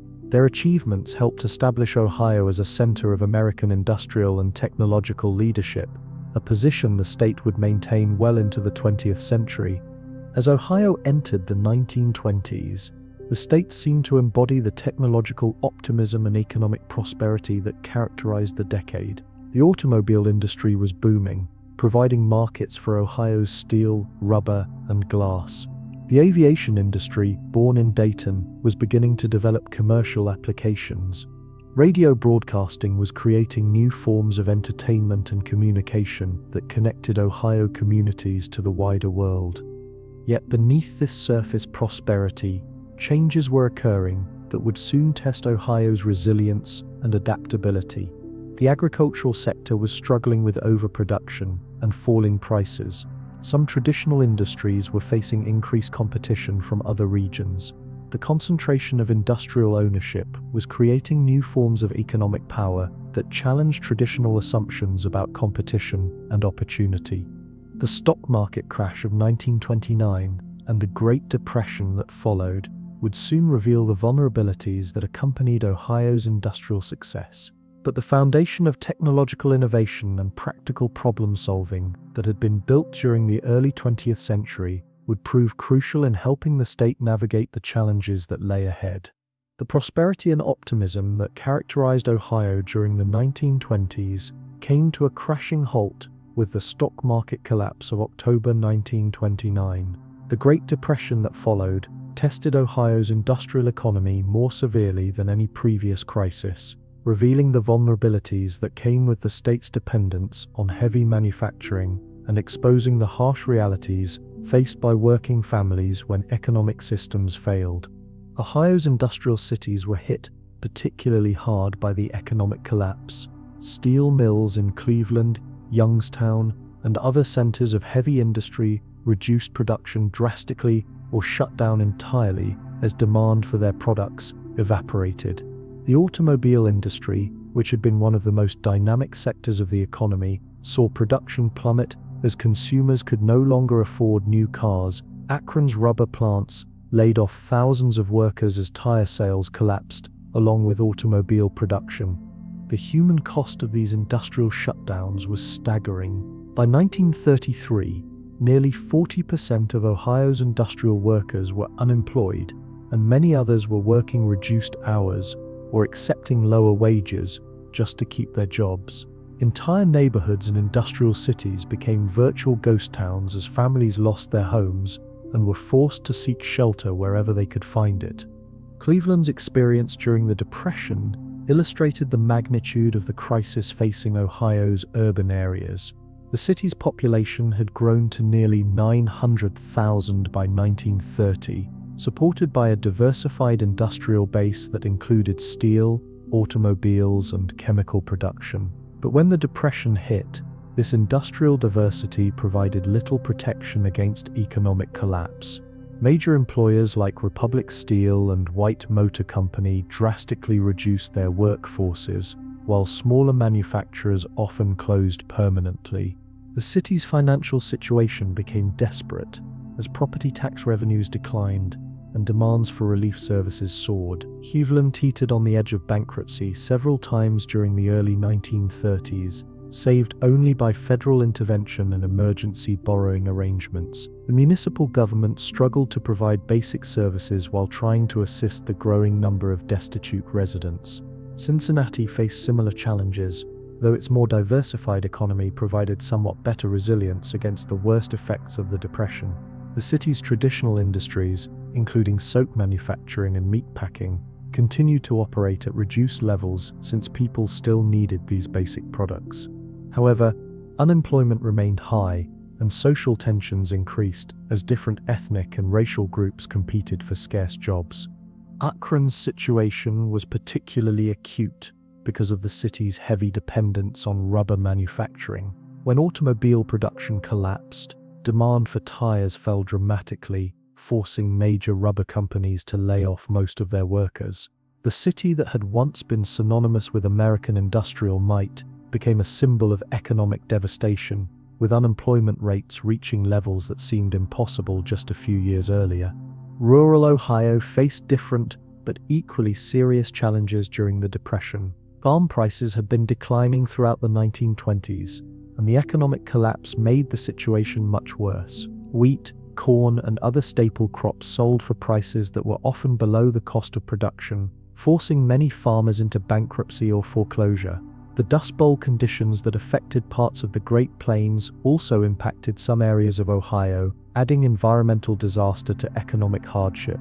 The banking crisis that accompanied the Depression created additional problems for both urban and rural Ohio. Bank failures wiped out the savings of countless families, while the tightening of credit made it nearly impossible for businesses to obtain the loans needed to continue operations.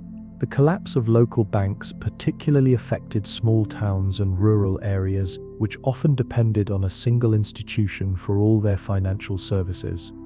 Ohio's response to the Depression initially relied heavily on private charity and local government assistance, following the traditional American approach to social welfare. Churches, service organizations, and wealthy individuals organized relief efforts to help the unemployed and homeless.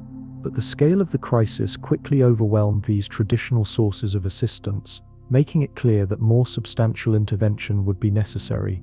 Local governments attempted to provide relief through public works projects and direct assistance programs, but their resources were limited by declining tax revenues and legal restrictions on deficit spending.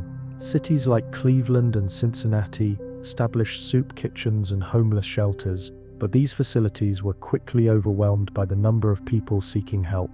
The sight of long bread lines in once prosperous Ohio cities became a powerful symbol of the Depression's impact. The election of Franklin D. Roosevelt to the presidency in 1932 marked the beginning of a new approach to addressing the economic crisis. Roosevelt's New Deal programs provided federal assistance on a scale never before attempted in American history, and Ohio became one of the major beneficiaries of these efforts. The state's political influence, combined with the severity of its economic problems, made it a priority for federal attention. The Civilian Conservation Corps established camps throughout Ohio, where young men could find employment while working on conservation and park development projects. These camps provided jobs for thousands of Ohio youth, while creating lasting improvements to the state's natural resources. State parks, forest trails, and flood control projects built by CCC workers became permanent legacies of the Depression era. The Works Progress Administration launched numerous projects in Ohio's cities and towns, employing writers, artists, and skilled workers on public construction and cultural projects. WPA workers built schools, post offices, and municipal buildings throughout the state, many of which still serve their communities today. The program also supported Ohio artists and writers who documented the state's history and culture during this difficult period. The Public Works Administration funded major infrastructure projects that helped modernize Ohio's cities while providing employment for construction workers. New bridges, highways, and public buildings constructed with PWA funds improved the state's infrastructure and demonstrated the federal government's commitment to economic recovery. The Cincinnati Museum Center and Cleveland's Municipal Stadium were among the notable projects completed with federal assistance. Agricultural programs under the New Deal provided crucial support for Ohio's farming communities. The Agricultural Adjustment Administration helped stabilize farm prices by reducing production and providing subsidies to participating farmers. Rural electrification programs brought electric power to previously isolated farming areas, improving both productivity and quality of life for rural residents. Social Security, established in 1935, provided a safety net for elderly and disabled Ohioans that had never existed before. The program represented a fundamental shift in American social policy, acknowledging the federal government's responsibility for citizen welfare in a complex industrial society. Ohio's aging industrial workers, many of whom had lost their savings during the bank failures, particularly benefited from this new form of security. Labor organization accelerated during the Depression, as workers sought to protect themselves against employer exploitation and arbitrary dismissal. The Congress of Industrial Organizations launched major organizing campaigns in Ohio's steel and automobile industries, often encountering violent resistance from employers and local authorities. The sit-down strikes at General Motors plants in 1936 to 1937 demonstrated the growing militancy of industrial workers. The Little Steel Strike of 1937 in Cleveland and other Ohio cities marked a turning point in labor relations. When several major steel companies refused to recognize the Steel Workers Organizing Committee, workers launched strikes that were met with violent opposition. The Memorial Day Massacre at Republic Steel's Chicago plant, which left 10 strikers dead, shocked the nation and increased support for workers' rights to organize. These labor struggles had lasting impacts on Ohio's political landscape. The state's Democratic Party strengthened its ties to organized labor, while Republicans found themselves increasingly identified with business interests. This political realignment would influence Ohio elections for decades to come, as labor votes became crucial in determining the outcome of major contests. African Americans in Ohio faced particular hardships during the Depression. Already subject to employment discrimination, they were often the first to lose their jobs when economic conditions deteriorated. The last hired, first fired pattern that characterized many industries hit African American workers especially hard. At the same time, most New Deal programs, particularly in their early years, did little to address racial discrimination. Despite these challenges, The Depression also created some opportunities for African American advancement. Federal programs like the WPA employed African Americans in significant numbers, often providing better working conditions and wages than they had experienced in private employment. The Roosevelt administration's appointment of African Americans to federal positions, though limited, represented a symbolic break with previous practices. Women's experiences during the Depression were complex and contradictory. Traditional gender roles suggested that married women should not take jobs away from unemployed men, yet economic necessity often forced families to depend on women's wages. Many women found employment in traditional female occupations like teaching, nursing, and clerical work, which was somewhat less affected by the industrial collapse. The Depression also accelerated certain social changes that had been developing throughout the 1920s. Geographic mobility increased as families searched for employment opportunities, breaking down traditional community ties. Rural to urban migration continued despite high urban unemployment, as young people sought alternatives to farm life. These population movements would have lasting effects on Ohio's demographic patterns.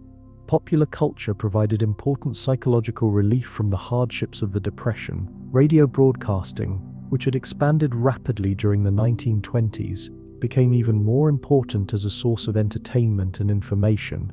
Ohio stations like WLW in Cincinnati became powerful regional broadcasters, providing news, music, and comedy programming that helped maintain morale during difficult times.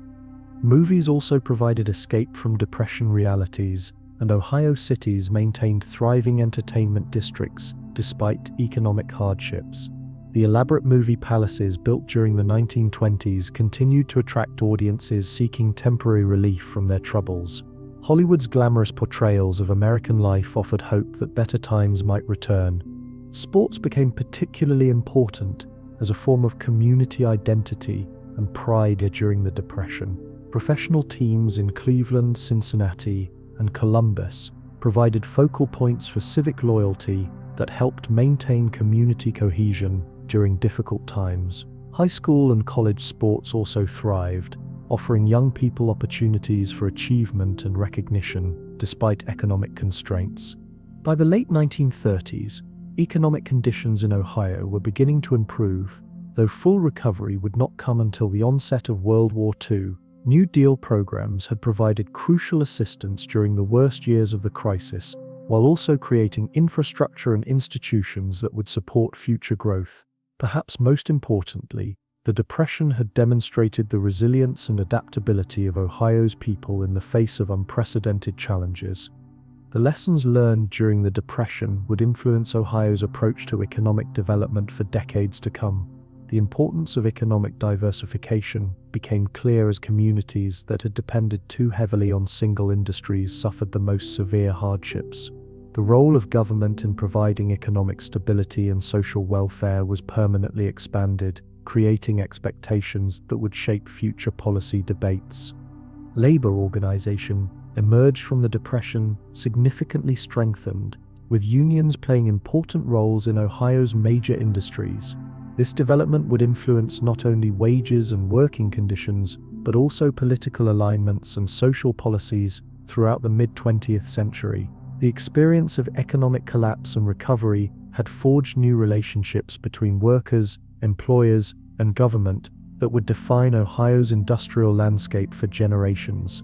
As the 1930s drew to a close, Ohio stood poised for another major transformation. The approach of World War II would bring new challenges and opportunities that would test everything the state had learned during its difficult passage through the Great Depression. The industrial capacity that had been idled during the economic crisis would soon be desperately needed for military production, marking the beginning of another crucial chapter in Ohio's ongoing story. The attack on Pearl Harbor on December 7, 1941, transformed Ohio almost overnight from a state still recovering from the Great Depression into one of America's most crucial centers of wartime production. The industrial infrastructure that had struggled through the 1930s suddenly became vital to national survival, as Ohio's factories, skilled workers, and natural resources were mobilized for the greatest military effort in American history. Ohio's contribution to the war effort was staggering in its scope and importance. The state produced more military aircraft than any other, except California, manufactured vast quantities of steel for ships and weapons, and supplied rubber products essential for military vehicles. Cities like Cleveland, Akron, Dayton, and Cincinnati became bustling centers of production where factory whistles marked not just shift changes, but the rhythm of a nation at war. The aircraft industry experienced perhaps the most dramatic transformation. Wright Field in Dayton, already an important center for aviation development, became one of the military's primary research and testing facilities. The field expanded rapidly to accommodate new aircraft designs, and the growing number of personnel needed to develop and test military aviation technology. Dayton's manufacturers retooled their facilities to produce aircraft components, contributing to the massive fleet of bombers and fighters that would carry the war to America's enemies. Cleveland's steel industry, which had struggled to find markets during the Depression, suddenly faced overwhelming demand for its products. Republic Steel, U.S. Steel's Cleveland Works, and other major producers operated at full capacity throughout the war, supplying materials for ships, tanks, aircraft, and countless other military applications. The great furnaces that had been idle during the 1930s roared back to life, their flames visible from miles away as they worked around the clock to meet production quotas. Akron's rubber companies found themselves in a particularly crucial position when Japan's conquest of Southeast Asian territories cut off America's primary sources of natural rubber. Goodyear, Firestone, and General Tire led efforts to develop synthetic rubber production, a technological challenge that required unprecedented cooperation between government, industry, and academic researchers. The success of these efforts was essential not only for military vehicles but also for maintaining civilian transportation. The development of synthetic rubber represented one of Ohio's most important contributions to wartime technology. Scientists and engineers at the University of Akron worked closely with industry researchers to develop production processes for artificial rubber that could replace the natural material from Southeast Asia. This collaboration between academic and industrial research became a model for later technological development programs. Women entered Ohio's industrial workforce in unprecedented numbers during the war, taking jobs that had previously been reserved for men. Aircraft plants in Dayton and Cleveland employed thousands of women as riveters, welders, and assemblers. Steel mills hired women for various production jobs, though they were typically excluded from the most physically demanding positions. These Rosie the Riveters proved that gender was no barrier to industrial competence and productivity. The influx of women into previously male-dominated workplaces created both opportunities and tensions. Many women discovered capabilities they had never had the chance to develop, while earning wages that provided unprecedented economic independence. But traditional gender roles were challenged by these developments, creating social tensions that would persist long after the war ended. Daycare centers had to be established to care for the children of working mothers, a service that had rarely been needed before. African Americans also found new opportunities in Ohio's wartime industries, though often only after considerable struggle against discrimination. The Fair Employment Practices Committee, established by President Roosevelt, helped open some previously closed occupations to African American workers. Steel mills, aircraft plants, and other major employers hired African Americans in significant numbers for the first time, though they were often confined to less desirable positions. The migration of African Americans to Ohio's industrial cities accelerated during the war as word spread about employment opportunities. Cleveland's African American population grew by more than 60% during the 1940s, while Cincinnati and other cities experienced similar increases. This migration created new communities and institutions, while also generating housing shortages and social tensions in areas previously dominated by white residents. Housing shortages became acute problems throughout Ohio as the wartime boom attracted workers from rural areas and other states. Cities that had experienced population decline during the Depression suddenly found themselves overwhelmed with newcomers seeking employment in defense plants. Temporary housing projects were hastily constructed, while existing residents took in boarders to help meet the demand for accommodations. Ohio's agricultural sector also played crucial roles in the war effort, producing food for both military personnel and civilian populations. Farmers increased production of wheat, corn, soybeans, and other crops essential for feeding America and its allies. Victory gardens appeared in backyards and vacant lots throughout Ohio's cities, encouraging civilians to grow their own vegetables and reduce pressure on commercial food supplies. The state's transportation infrastructure proved vital for moving materials and personnel needed for the war effort. Ohio's railroads carried enormous quantities of coal, steel, and manufactured goods to ports on the east and west coasts. The Great Lakes shipping system transported iron ore from Minnesota to Ohio's steel mills and carried finished products to other parts of the country. Highways built during the New Deal facilitated truck transportation that supplemented rail and water shipping. Ohio's role in military training was equally important. Numerous army bases, airfields, and naval facilities were established or expanded throughout the state. Camp Perry, near Port Clinton, became a major training center for military personnel, while Wright Field and Dayton trained pilots and aviation mechanics. These facilities brought thousands of service members to Ohio, many of whom would return after the war to settle permanently in communities they had discovered during their military service. The psychological impact of the war on Ohio communities was profound. Virtually every family had relatives or friends serving in the military, creating bonds between the home front and the fighting fronts that made the conflict intensely personal. Gold stars appeared in windows throughout Ohio, marking homes where family members had made the ultimate sacrifice. Community organizations rallied to support the war effort through bond drives, scrap metal collections, and care packages for overseas troops. Rationing affected every aspect of daily life in Ohio during the war. Gasoline, rubber tires, meat, sugar, and many other commodities were allocated according to government priorities that put military needs first. Civilians learned to cope with shortages by sharing resources, finding substitutes for unavailable products, and accepting limitations on their consumption that would have been unthinkable during peacetime. The war also brought technological innovations that would have lasting impacts on Ohio's economy. Radar development at Wright Field led to advances in electronics that would prove valuable in peacetime applications. Chemical companies developed new materials and processes for military uses that could later be adapted for civilian markets. Medical research, supported by military contracts, advanced treatments, and procedures that would benefit civilian healthcare. Research and development activities expanded dramatically during the war as government, industry, and universities collaborated on projects essential to military success.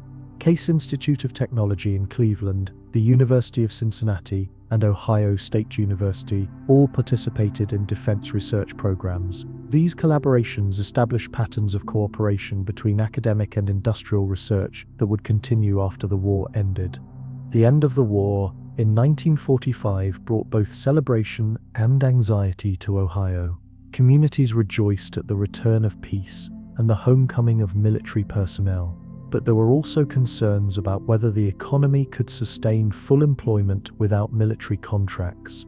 The memories of the Great Depression were still fresh, and many people worried that the end of wartime production might lead to another economic collapse. However, the transition from wartime to peacetime production proceeded more smoothly than many had feared. Pent-up demand for consumer goods that had been unavailable during the war created markets for Ohio's industrial output. Returning veterans used GI Bill benefits to purchase homes and automobiles, stimulating construction and manufacturing industries.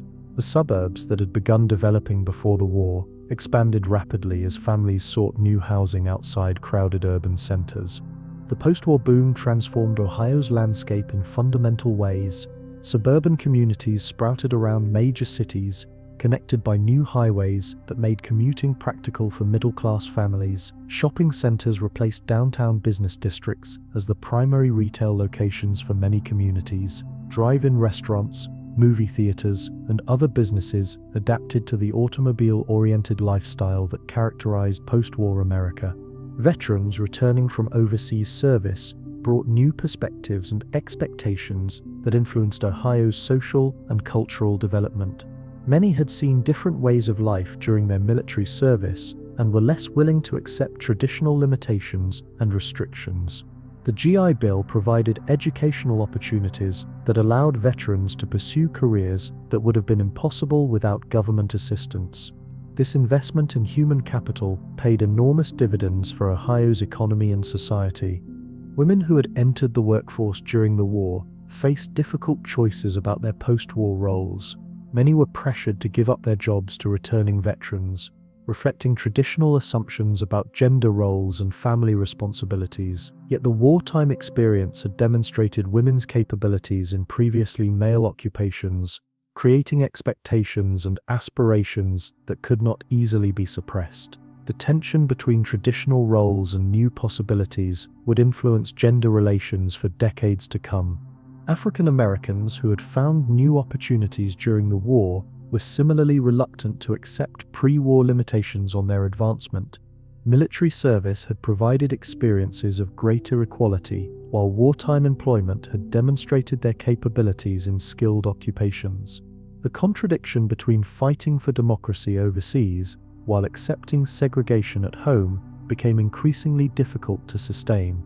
The civil rights movement that would transform American society during the 1950s and 1960s had important roots in Ohio's wartime experiences. The state's industrial cities had attracted large numbers of African American migrants, creating communities with the numbers and resources needed to challenge discriminatory practices. The success of African American workers in wartime industries provided evidence that racial barriers were artificial rather than natural limitations. Labor unions emerged from the war in strong positions, having demonstrated their patriotism while also protecting workers' interests. The cooperation between labor and management that had characterized the war years created expectations for continued collaboration in addressing post-war challenges. However, the end of wartime price controls and production quotas also created new sources of conflict as both workers and employers adjusted to peacetime conditions. The strike wave of 1946 affected numerous Ohio industries as workers sought to maintain the gains they had made during the war while adjusting to post-war economic conditions. Steel workers, automobile workers, and employees in other major industries participated in work stoppages that sometimes lasted for weeks. These conflicts reflected the growing pains of an economy transitioning from war to peace, but they were generally resolved through negotiation rather than violence. Ohio's political landscape was also transformed by the war experience. Veterans returning from overseas brought new perspectives on America's role in world affairs, making Ohio voters more internationalist in their outlook. The isolationist sentiment that had characterized much of the state's politics before the war gave way to acceptance of America's responsibilities as a global superpower. This shift would influence Ohio's representation in Congress and its approach to foreign policy issues. The development of nuclear weapons during the war, though Ohio was not directly involved in their production, raised questions about technology and warfare that would affect the state's defense industries. The advent of the atomic age created new demands for scientific research and technological development that would benefit Ohio's universities and high-technology industries. The Cold War that emerged after 1945 would sustain military spending that continued to support Ohio's economy. By 1950, Ohio had successfully transitioned from a wartime to a peacetime economy while maintaining the prosperity that had begun during the war. The state's population had grown to more than 7 million, with significant increases in both urban and suburban areas. Industrial production had reached new peaks, while agricultural output had also increased to meet growing demand. The foundation had been laid for the sustained economic growth that would characterize the 1950s and early 1960s. The war had also reinforced Ohio's position as a crucial swing state in American politics. The state's electoral votes had been essential to Roosevelt's wartime victories, while its diverse economy and population made it a microcosm of national trends. Politicians who could succeed in Ohio demonstrated broad appeal that translated well to national campaigns, continuing the state's tradition of producing influential political leaders. Perhaps most importantly, the war had demonstrated Ohio's resilience and adaptability in the face of unprecedented challenges. The state's ability to mobilize its resources for the war effort, while also maintaining civilian morale and social cohesion, proved that the lessons learned during the Great Depression had been well absorbed. Ohio had emerged from the war not only victorious, but also stronger and more confident in its capacity to meet future challenges. The 1950s brought unprecedented prosperity to Ohio, as the state benefited from the sustained economic growth that characterized post-war America. The combination of strong industrial production, growing consumer demand, and federal investments in infrastructure created opportunities for advancement that seemed to fulfill the American dream for increasing numbers of Ohio families. Yet beneath this surface prosperity, social and economic changes were occurring that would eventually challenge many assumptions about Ohio's future. The suburban boom transformed Ohio's landscape during the 1950s as middle-class families fled older urban neighborhoods for new communities on the periphery of major cities. Levittown-style developments sprouted around Cleveland, Cincinnati, Columbus, and other urban centers, offering modern homes with yards, garages, and all the amenities that symbolize post-war affluence. These suburban communities were connected to urban employment centers by new highways that made commuting practical for white-collar workers. The Federal Highway Act of 1956 had particular significance for Ohio, as the state's location made it a crucial crossroads for the new interstate highway system. Interstate 70, running east-west across the state, and Interstate 75, running north-south, intersected near Dayton, making Ohio a major hub for national transportation. These highways not only facilitated suburban development, but also attracted new industries and distribution centers that valued Ohio's central location and transportation connections. Ohio's manufacturing sector continued to thrive during the 1950s, with steel production reaching new peaks and the automobile industry generating enormous demand for Ohio-made components. The state's rubber industry adapted successfully to peacetime markets, producing tires for the millions of automobiles being purchased by American families. New industries, particularly in chemicals and electronics, established operations in Ohio to take advantage of the state's skilled workforce and transportation infrastructure. The prosperity of the 1950s created new opportunities for Ohio's working families. Real wages increased steadily throughout the decade, allowing families to purchase homes, automobiles, and consumer appliances that had been luxuries for previous generations. The 40-hour workweek became standard in most industries, providing leisure time that could be devoted to family activities and personal interests. Paid vacations allowed Ohio families to travel and explore recreation opportunities throughout the region. Consumer culture flourished in Ohio during the 1950s as shopping centers and department stores offered an unprecedented variety of goods and services. Downtown business districts in major cities expanded to accommodate growing demand, while new suburban shopping centers served the needs of families in outlying communities. Television advertising, broadcast from stations in Cleveland, Cincinnati, and Columbus, created awareness of new products and services, while also reinforcing cultural values and expectations. The baby boom that characterized the post-war period had significant impacts on Ohio communities.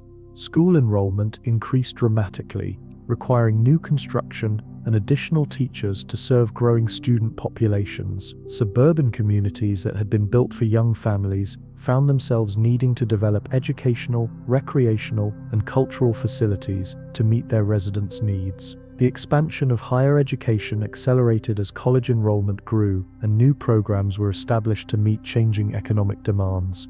Ohio State University expanded significantly during the 1950s developing into one of the nation's largest and most comprehensive universities. The institution's research programs, particularly in agriculture, engineering and medicine, contributed to the state's economic development while also training the skilled professionals needed by growing industries. Similar expansion occurred at other Ohio universities, including Case Institute of Technology, the University of Cincinnati, and Miami University. The GI Bill continued to provide educational opportunities for veterans throughout the 1950s, contributing to the growth of Ohio's colleges and universities. Many veterans who might never have attended college were able to pursue higher education, leading to increased social mobility and the expansion of professional and managerial occupations. This investment in human capital would prove crucial to Ohio's continued economic development as the economy became more technologically sophisticated. Cultural life in Ohio during the 1950s reflected both national trends and distinctive regional characteristics. The Cleveland Orchestra, under the direction of George Sell, achieved international recognition for its artistic excellence. The Cincinnati Symphony Orchestra and Columbus Symphony also gained prominence, while smaller cities developed their own cultural institutions. Museums, theaters, and libraries expanded to serve growing and increasingly educated populations. Sports remained important sources of community identity and pride throughout Ohio.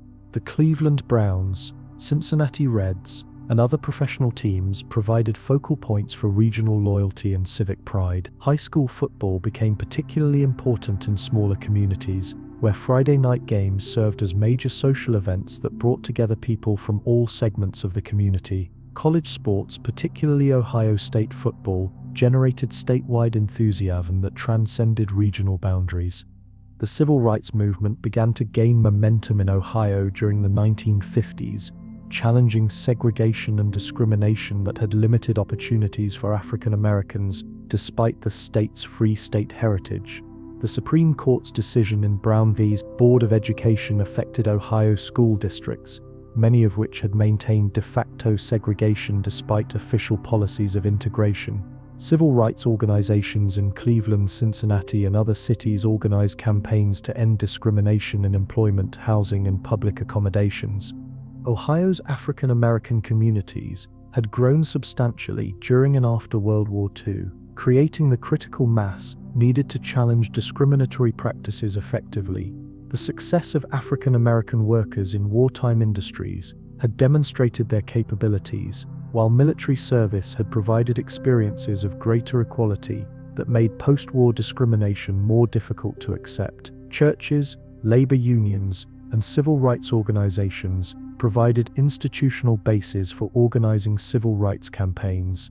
The Montgomery bus boycott and other civil rights actions in the South received strong support from Ohio's African American communities, who organized fundraising campaigns and provided other assistance to Southern civil rights workers. This solidarity reflected the understanding that civil rights was a national rather than regional issue, and that progress in the South would benefit African Americans throughout the country.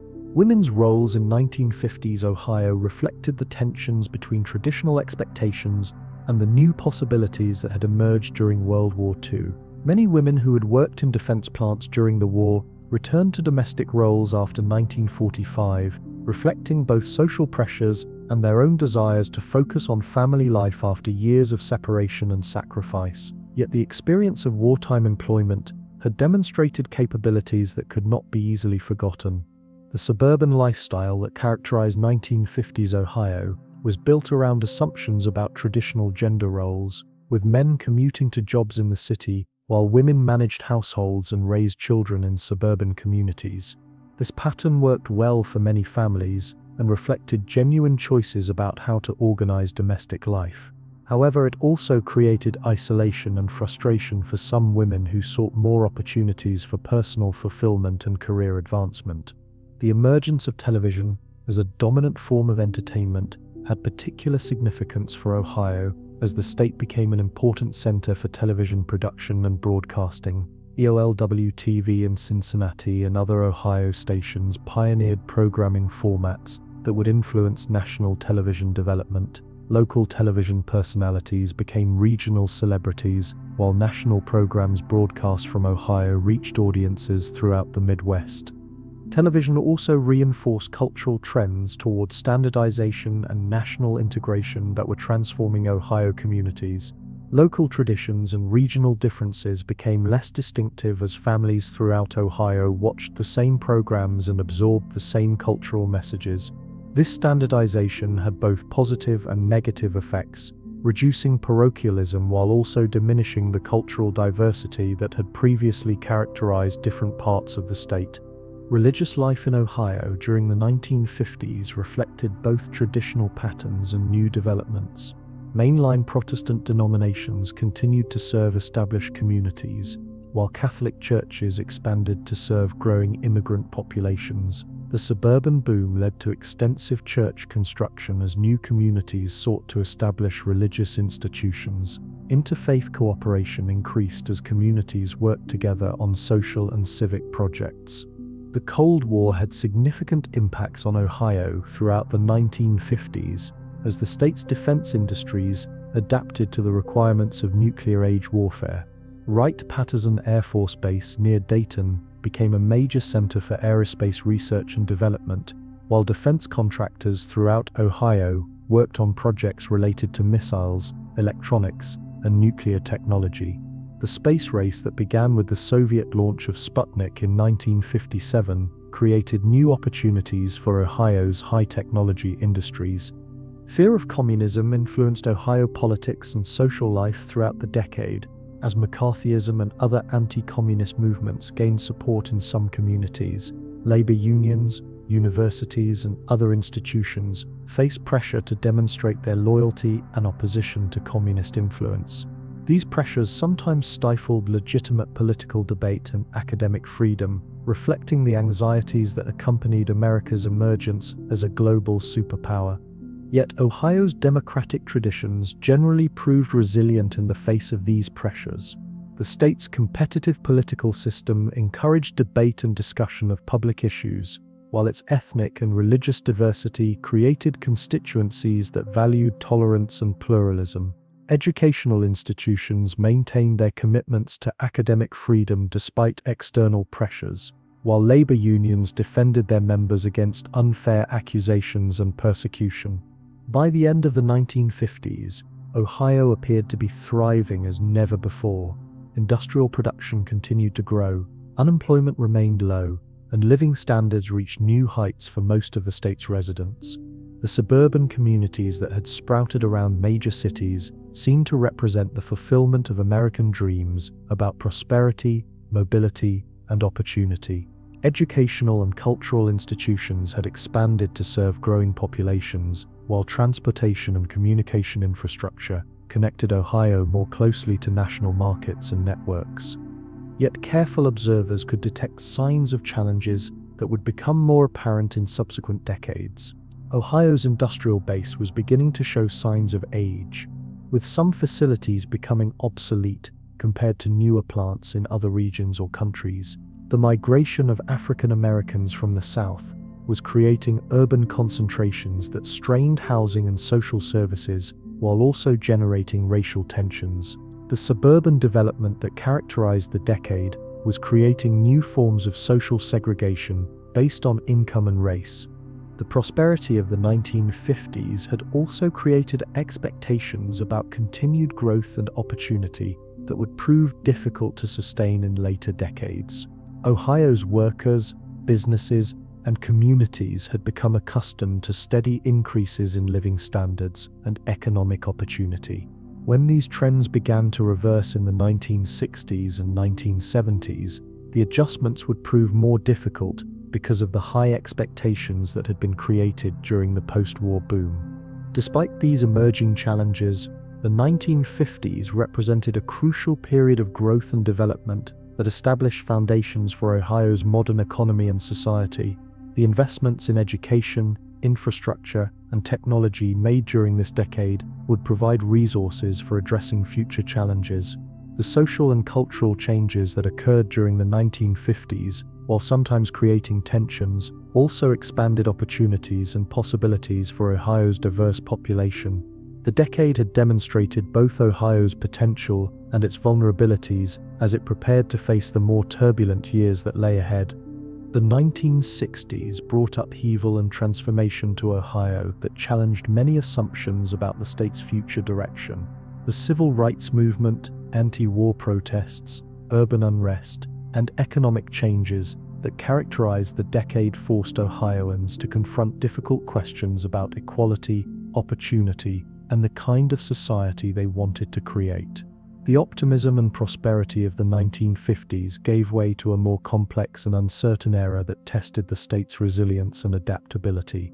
The civil rights movement reached Ohio with particular force during the early 1960s, as African American communities organized campaigns to end discrimination in employment, housing, and education. The lunch counter sit-ins that began in the South inspired similar actions in Ohio cities, where protesters challenged segregated restaurants, hotels, and other public accommodations. Though Ohio had never legally mandated segregation, discriminatory practices had created patterns of separation that were sometimes as rigid as those found in the South. Cleveland became a major center of civil rights activity, with organizations like the Congress of Racial Equality and the NAACP organizing protests and voter registration campaigns. The construction of new housing projects and urban renewal programs became particular sources of controversy, as many African Americans believed these initiatives were designed to maintain residential segregation rather than promote integration. The concentration of African Americans in certain neighborhoods and school districts made it difficult to achieve the integration that civil rights leaders demanded. The assassination of President John F. Kennedy in November 1963 shocked Ohio communities just as it did the rest of the nation. Kennedy had been popular in Ohio, having carried the state in the 1960 election, and his death was mourned throughout the state. The violent end to his presidency seemed to symbolize the loss of innocence that characterized the early 1960s, as Americans began to confront the limitations of their society's progress toward justice and equality. The escalation of the Vietnam War during the mid-1960s had profound impacts on Ohio, as young men from throughout the state were drafted for military service. The state's universities became centers of anti-war protest, with students at Ohio State, Kent State, and other campuses organizing demonstrations and teach-ins to oppose American involvement in Southeast Asia. These protests reflected growing doubts about the war's purpose and conduct, as well as broader questioning of authority that characterized the decade. The anti-war movement in Ohio gained momentum as casualties mounted, and the draft affected increasing numbers of young men. Teach-ins at universities provided forums for debating the war's merits, while protest marches in major cities demonstrated growing opposition to American policy. The burning of draft cards and other acts of resistance reflected the intensity of feeling among war opponents, though supporters of the war also organized counter-demonstrations and rallies.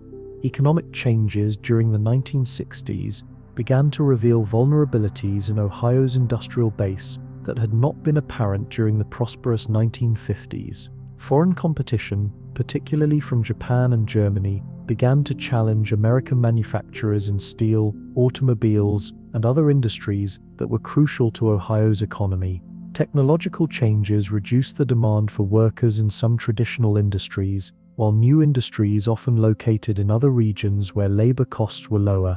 The decline of Ohio's steel industry became particularly apparent during the 1960s, as newer, more efficient plants in other countries began to capture increasing market share.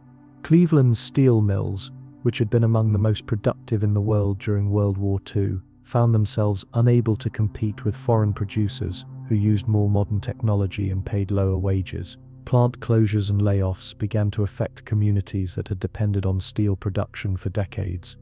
Urban unrest erupted in several Ohio cities during the mid-1960s, reflecting frustrations that had been building in African American communities for decades. The Hull riots in Cleveland during July 1966 were among the most serious, lasting for 6 days and resulting in 4 deaths and millions of dollars in property damage. These disturbances reflected anger about unemployment, poor housing, police brutality, and limited opportunities for advancement. The Ho riots shocked Cleveland's white community many of whom had believed that the city's race relations were better than those found in southern cities. The violence revealed deep-seated problems that had been largely invisible to white residents, including the concentration of poverty in certain neighborhoods and the limited effectiveness of traditional civil rights strategies in addressing economic inequality. Similar unrest occurred in Cincinnati, Akron, and other Ohio cities as African American communities expressed their frustrations with the slow pace of change despite civil rights legislation. The riots were both symptoms of underlying problems and catalysts for new approaches to addressing urban poverty and racial inequality. Federal programs like the War on Poverty began to channel resources toward affected communities, though with mixed results. The assassination of Dr. Martin Luther King Jr. in April 1968 triggered additional unrest in Ohio cities as African Americans mourned the loss of the civil rights movement's most prominent leader. The violence that followed King's death reflected not only grief, but also anger about the continued prevalence of discrimination and inequality, despite years of civil rights activism. The destruction of businesses and property in African American neighborhoods often hurt the very communities that protesters sought to improve. Student protests reached a climax at Kent State University on May 4, 1970, when Ohio National Guard troops opened fire on demonstrators, killing 4 students and wounding 9 others. The Kent State shootings shocked the nation and became symbols of the divisions that were tearing American society apart over the Vietnam War. The deaths of Jeffrey Miller, Alison Krauss, William Schroeder, and Sandra Shire galvanized anti-war sentiment throughout the country. The Kent State tragedy reflected the intense polarization that characterized Ohio and the nation during the late 1960s and early 1970s. Supporters of the war viewed student protesters as unpatriotic troublemakers who deserved harsh treatment, while opponents saw them as patriotic Americans exercising their constitutional rights to dissent. The use of deadly force against unarmed students crossed a line that many Americans found unacceptable, regardless of their views on the war. The investigation that followed the Kent State shootings revealed failures of leadership and communication that had contributed to the tragedy. The decision to call in the National Guard, the rules of engagement that governed the troops' actions, and the escalation of tensions over several days all contributed to the deadly outcome. The legal proceedings that followed were complex and controversial, with conflicting accounts of what had actually happened and why. Environmental concerns began to emerge during the 1960s as Ohioans became increasingly aware of the pollution that accompanied industrial development. The Cuyahoga River, which flows through Cleveland and had been polluted by industrial waste for decades, actually caught fire in June 1969, creating a dramatic symbol of environmental degradation. Though the fire was small and quickly extinguished, photographs of the burning river became iconic images that helped catalyze the environmental movement. Lake Erie's deterioration became another symbol of environmental problems, as pollution from industrial sources and agricultural runoff created conditions that threatened fish populations and made the lake unsuitable for swimming in many areas. The lake was declared dead by some observers, though this characterization was exaggerated. Efforts to clean up Lake Erie began during the late 1960s and would continue for decades. The women's liberation movement gained momentum in Ohio during the late 1960s as women organized to challenge discrimination and expand opportunities for education and employment. Consciousness-raising groups met in cities throughout the state, while organizations like the National Organization for Women established chapters that lobbied for equal rights and opportunities. These activities reflected growing dissatisfaction with traditional gender roles and expectations. Ohio women participated in the broader national movement for gender equality, organizing protests, lobbying for legislative changes, and challenging discriminatory practices in employment and education. The struggle for ratification of the Equal Rights Amendment became a particular focus during the 1970s, though ultimately unsuccessful. Title IX, which prohibited sex discrimination in education, had significant impacts on Ohio's schools and universities. Cultural changes during the 1960s were as dramatic as political developments, as Ohio communities grappled with changing attitudes about authority, tradition, and social norms. The emergence of rock and roll music, the growth of youth culture, and changing attitudes about sexuality and drug use created generational conflicts that affected families and communities throughout the state. Traditional institutions like churches and schools struggled to adapt to rapidly changing expectations and behaviors.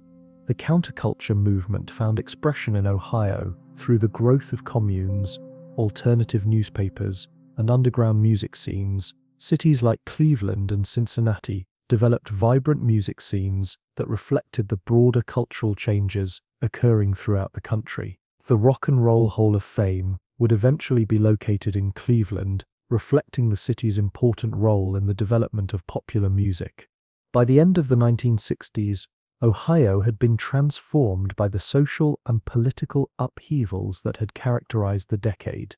The optimism and consensus that had marked the 1950s had given way to division and uncertainty about the state's future direction. Yet the decade had also demonstrated the vitality of democratic institutions and the capacity of Ohio's people to confront difficult challenges through peaceful political processes. The civil rights movement had achieved significant legal victories and had opened new opportunities for African Americans, though economic inequality and residential segregation remained persistent problems. The anti-war movement had helped change American policy toward Vietnam, though at the cost of social division and political polarization. The environmental movement had raised awareness of pollution problems and had begun to generate support for cleanup efforts. Most importantly, the 1960s had established new expectations about citizen participation in democratic government and social change. The decade had shown that ordinary people could organize effectively to challenge established policies and institutions, creating possibilities for continued reform and adaptation. These lessons would prove valuable as Ohio faced the economic challenges and social changes that would characterize the following decades. The 1970s opened with Ohio still reeling from the upheavals of the previous decade, but new challenges were emerging that would test the state's economic foundations in ways not experienced since the Great Depression. The industrial dominance that had sustained Ohio's prosperity for more than a century began to show serious signs of vulnerability as foreign competition, technological change, and shifting market conditions combined to undermine traditional manufacturing industries. The energy crises of 1973 and 1979 had particular significance for Ohio's economy, as the state's energy-intensive industries faced dramatically higher costs for oil and natural gas. Steel mills, chemical plants, and other major employers found their operating costs rising faster than their revenues, forcing them to consider plant closures and layoffs that would have been unthinkable during the prosperous decades following World War II.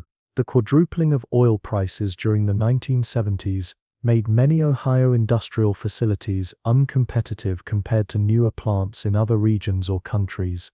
Deindustrialization became a harsh reality for many Ohio communities during the 1970s, as plant closures and layoffs affected cities that had depended on manufacturing for generations. Youngstown's steel industry, which had employed tens of thousands of workers and anchored the regional economy, began a decline that would continue for decades. The announcement of major layoffs at steel plants sent shockwaves through communities where steel working had been passed down from father to son for generations.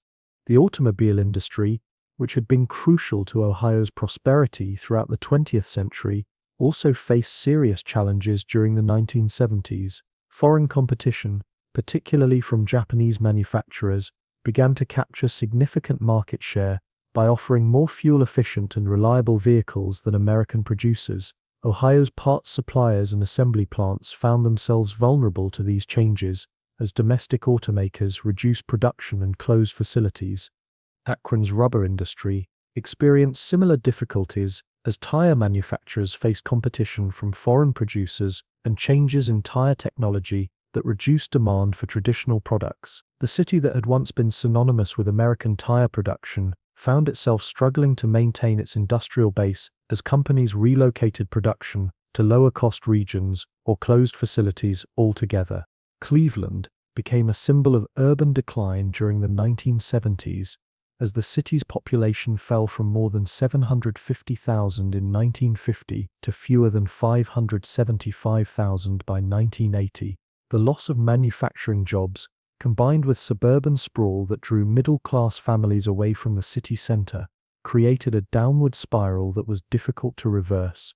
Empty lots and abandoned buildings became common sights in neighborhoods that had once been thriving communities. The municipal financial crisis that culminated in Cleveland's default in December 1978 highlighted the fiscal challenges facing many Ohio cities during this period. Cleveland became the first major American city to default on its debt obligations since the Great Depression, creating national attention and embarrassment for a community that had once been among America's most prosperous. The default was both a symptom of deeper economic problems and a catalyst for reform efforts. Dennis Kucinich, Cleveland's young mayor during the default crisis, became a controversial figure whose populist approach to city government reflected broader tensions about how to address urban decline. His battles with local banks and utility companies resonated with working-class voters who felt abandoned by traditional political and business leaders, but his confrontational style also complicated efforts to address the city's financial problems. Rural Ohio also faced challenges during the 1970s as agricultural economics became increasingly difficult. The farm crisis that would reach its peak in the 1980s had its roots in developments during the 1970s as farmers borrowed heavily to expand their operations and purchase new equipment, only to find themselves unable to service their debts when crop prices fell and interest rates rose. Family farms that had been operated for generations were lost to foreclosure or forced sale. The energy crises of the 1970s had mixed effects on Ohio's agriculture, increasing the costs of fuel and fertilizer, while also creating new markets for corn that could be converted into ethanol fuel. Some Ohio farmers benefited from higher crop prices during periods of energy shortage, but the volatility of energy markets made it difficult to plan for long-term investment and development. Environmental issues became increasingly prominent in Ohio during the 1970s, as federal legislation like the Clean Air Act and Clean Water Act required substantial improvements in pollution control. Ohio's industrial facilities faced costly retrofitting requirements to reduce air and water pollution, expenses that often made older plants uneconomical to operate. The environmental movement that had been catalyzed by events like the Cuyahoga River fire began to achieve concrete results in the form of cleaner air and water. The cleanup of Lake Erie became a particular focus during the 1970s, as international cooperation between the United States and Canada led to significant improvements in water quality. The reduction of phosphorus pollution from industrial sources and municipal sewage treatment plants allowed fish populations to recover and made the lake suitable for recreation again. This success demonstrated that environmental problems could be addressed through coordinated action, though often at considerable cost. The 3 Mile Island nuclear accident in Pennsylvania in March 1979 had significant impacts on Ohio's energy policies and public attitudes toward nuclear power. Ohio had been developing nuclear power plants as alternatives to fossil fuels, but the accident raised serious questions about the safety and economics of nuclear energy. Public opposition to nuclear power increased dramatically, complicating efforts to develop alternative energy sources. Higher education in Ohio underwent significant changes during the 1970s as universities adapted to new student populations and changing social expectations. The expansion of community colleges provided more accessible higher education opportunities, while traditional four-year institutions developed new programs to serve working adults and other non-traditional students. The integration of previously all-white institutions continued, though often with considerable difficulty and controversy. Kent State University worked to rebuild its reputation and restore normal campus life after the tragic shootings of 1970. But the events of that May Day continued to influence the institution and the broader community. Memorial services and commemorations became annual reminders of the costs of political division and the importance of peaceful resolution of conflicts. The university's efforts to address its past while moving forward illustrated broader challenges facing American institutions during this period. Women's roles in Ohio continued to evolve during the 1970s as the women's liberation movement gained momentum and legal barriers to equality were removed.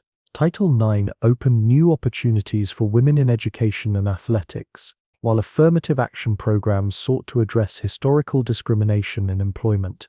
The first women began entering previously male-dominated professions like law, medicine, and engineering in significant numbers.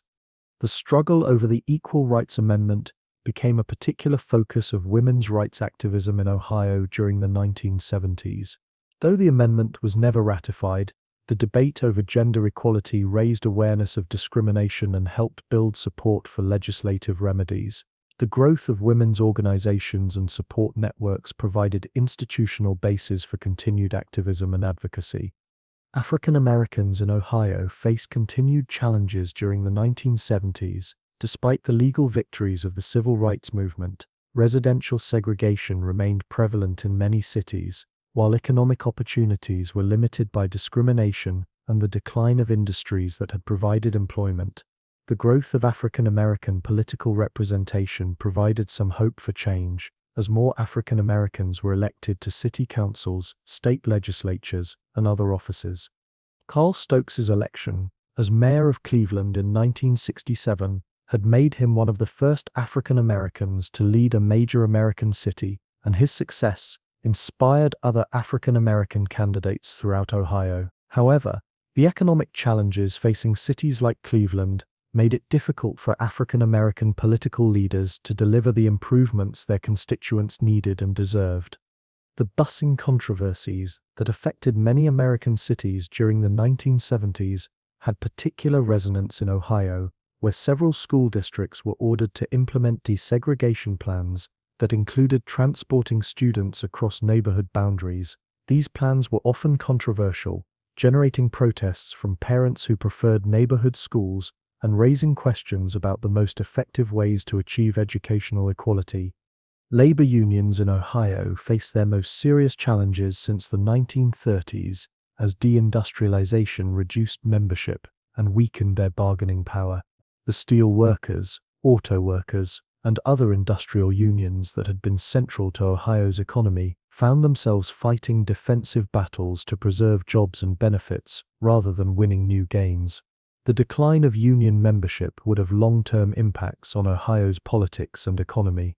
Cultural life in Ohio during the 1970s reflected both the challenges facing the state and efforts to maintain community identity and pride despite economic difficulties. The Cleveland Orchestra continued to perform at the highest artistic levels, while new cultural institutions like the Rock and Roll Hall of Fame began to develop. Sports remained important sources of community pride, though teams' success on the field could not compensate for broader economic problems. The 1970s ended with Ohio facing an uncertain future as traditional industries continued to decline and new economic opportunities remained unclear. The state's population growth had slowed significantly compared to the boom decades following World War II, while some areas actually lost population as people moved to regions with better economic prospects. Yet Ohio's strong educational institutions, central location, and diversified economy provided foundations for eventual recovery and renewal. The challenges of the 1970s had tested Ohio's resilience and adaptability in ways not experienced for decades. Communities that had prospered during the industrial age found themselves forced to reinvent their economic bases and social institutions. The process was often painful and divisive, but it also demonstrated the capacity of Ohio's people to face difficult circumstances with determination and creativity.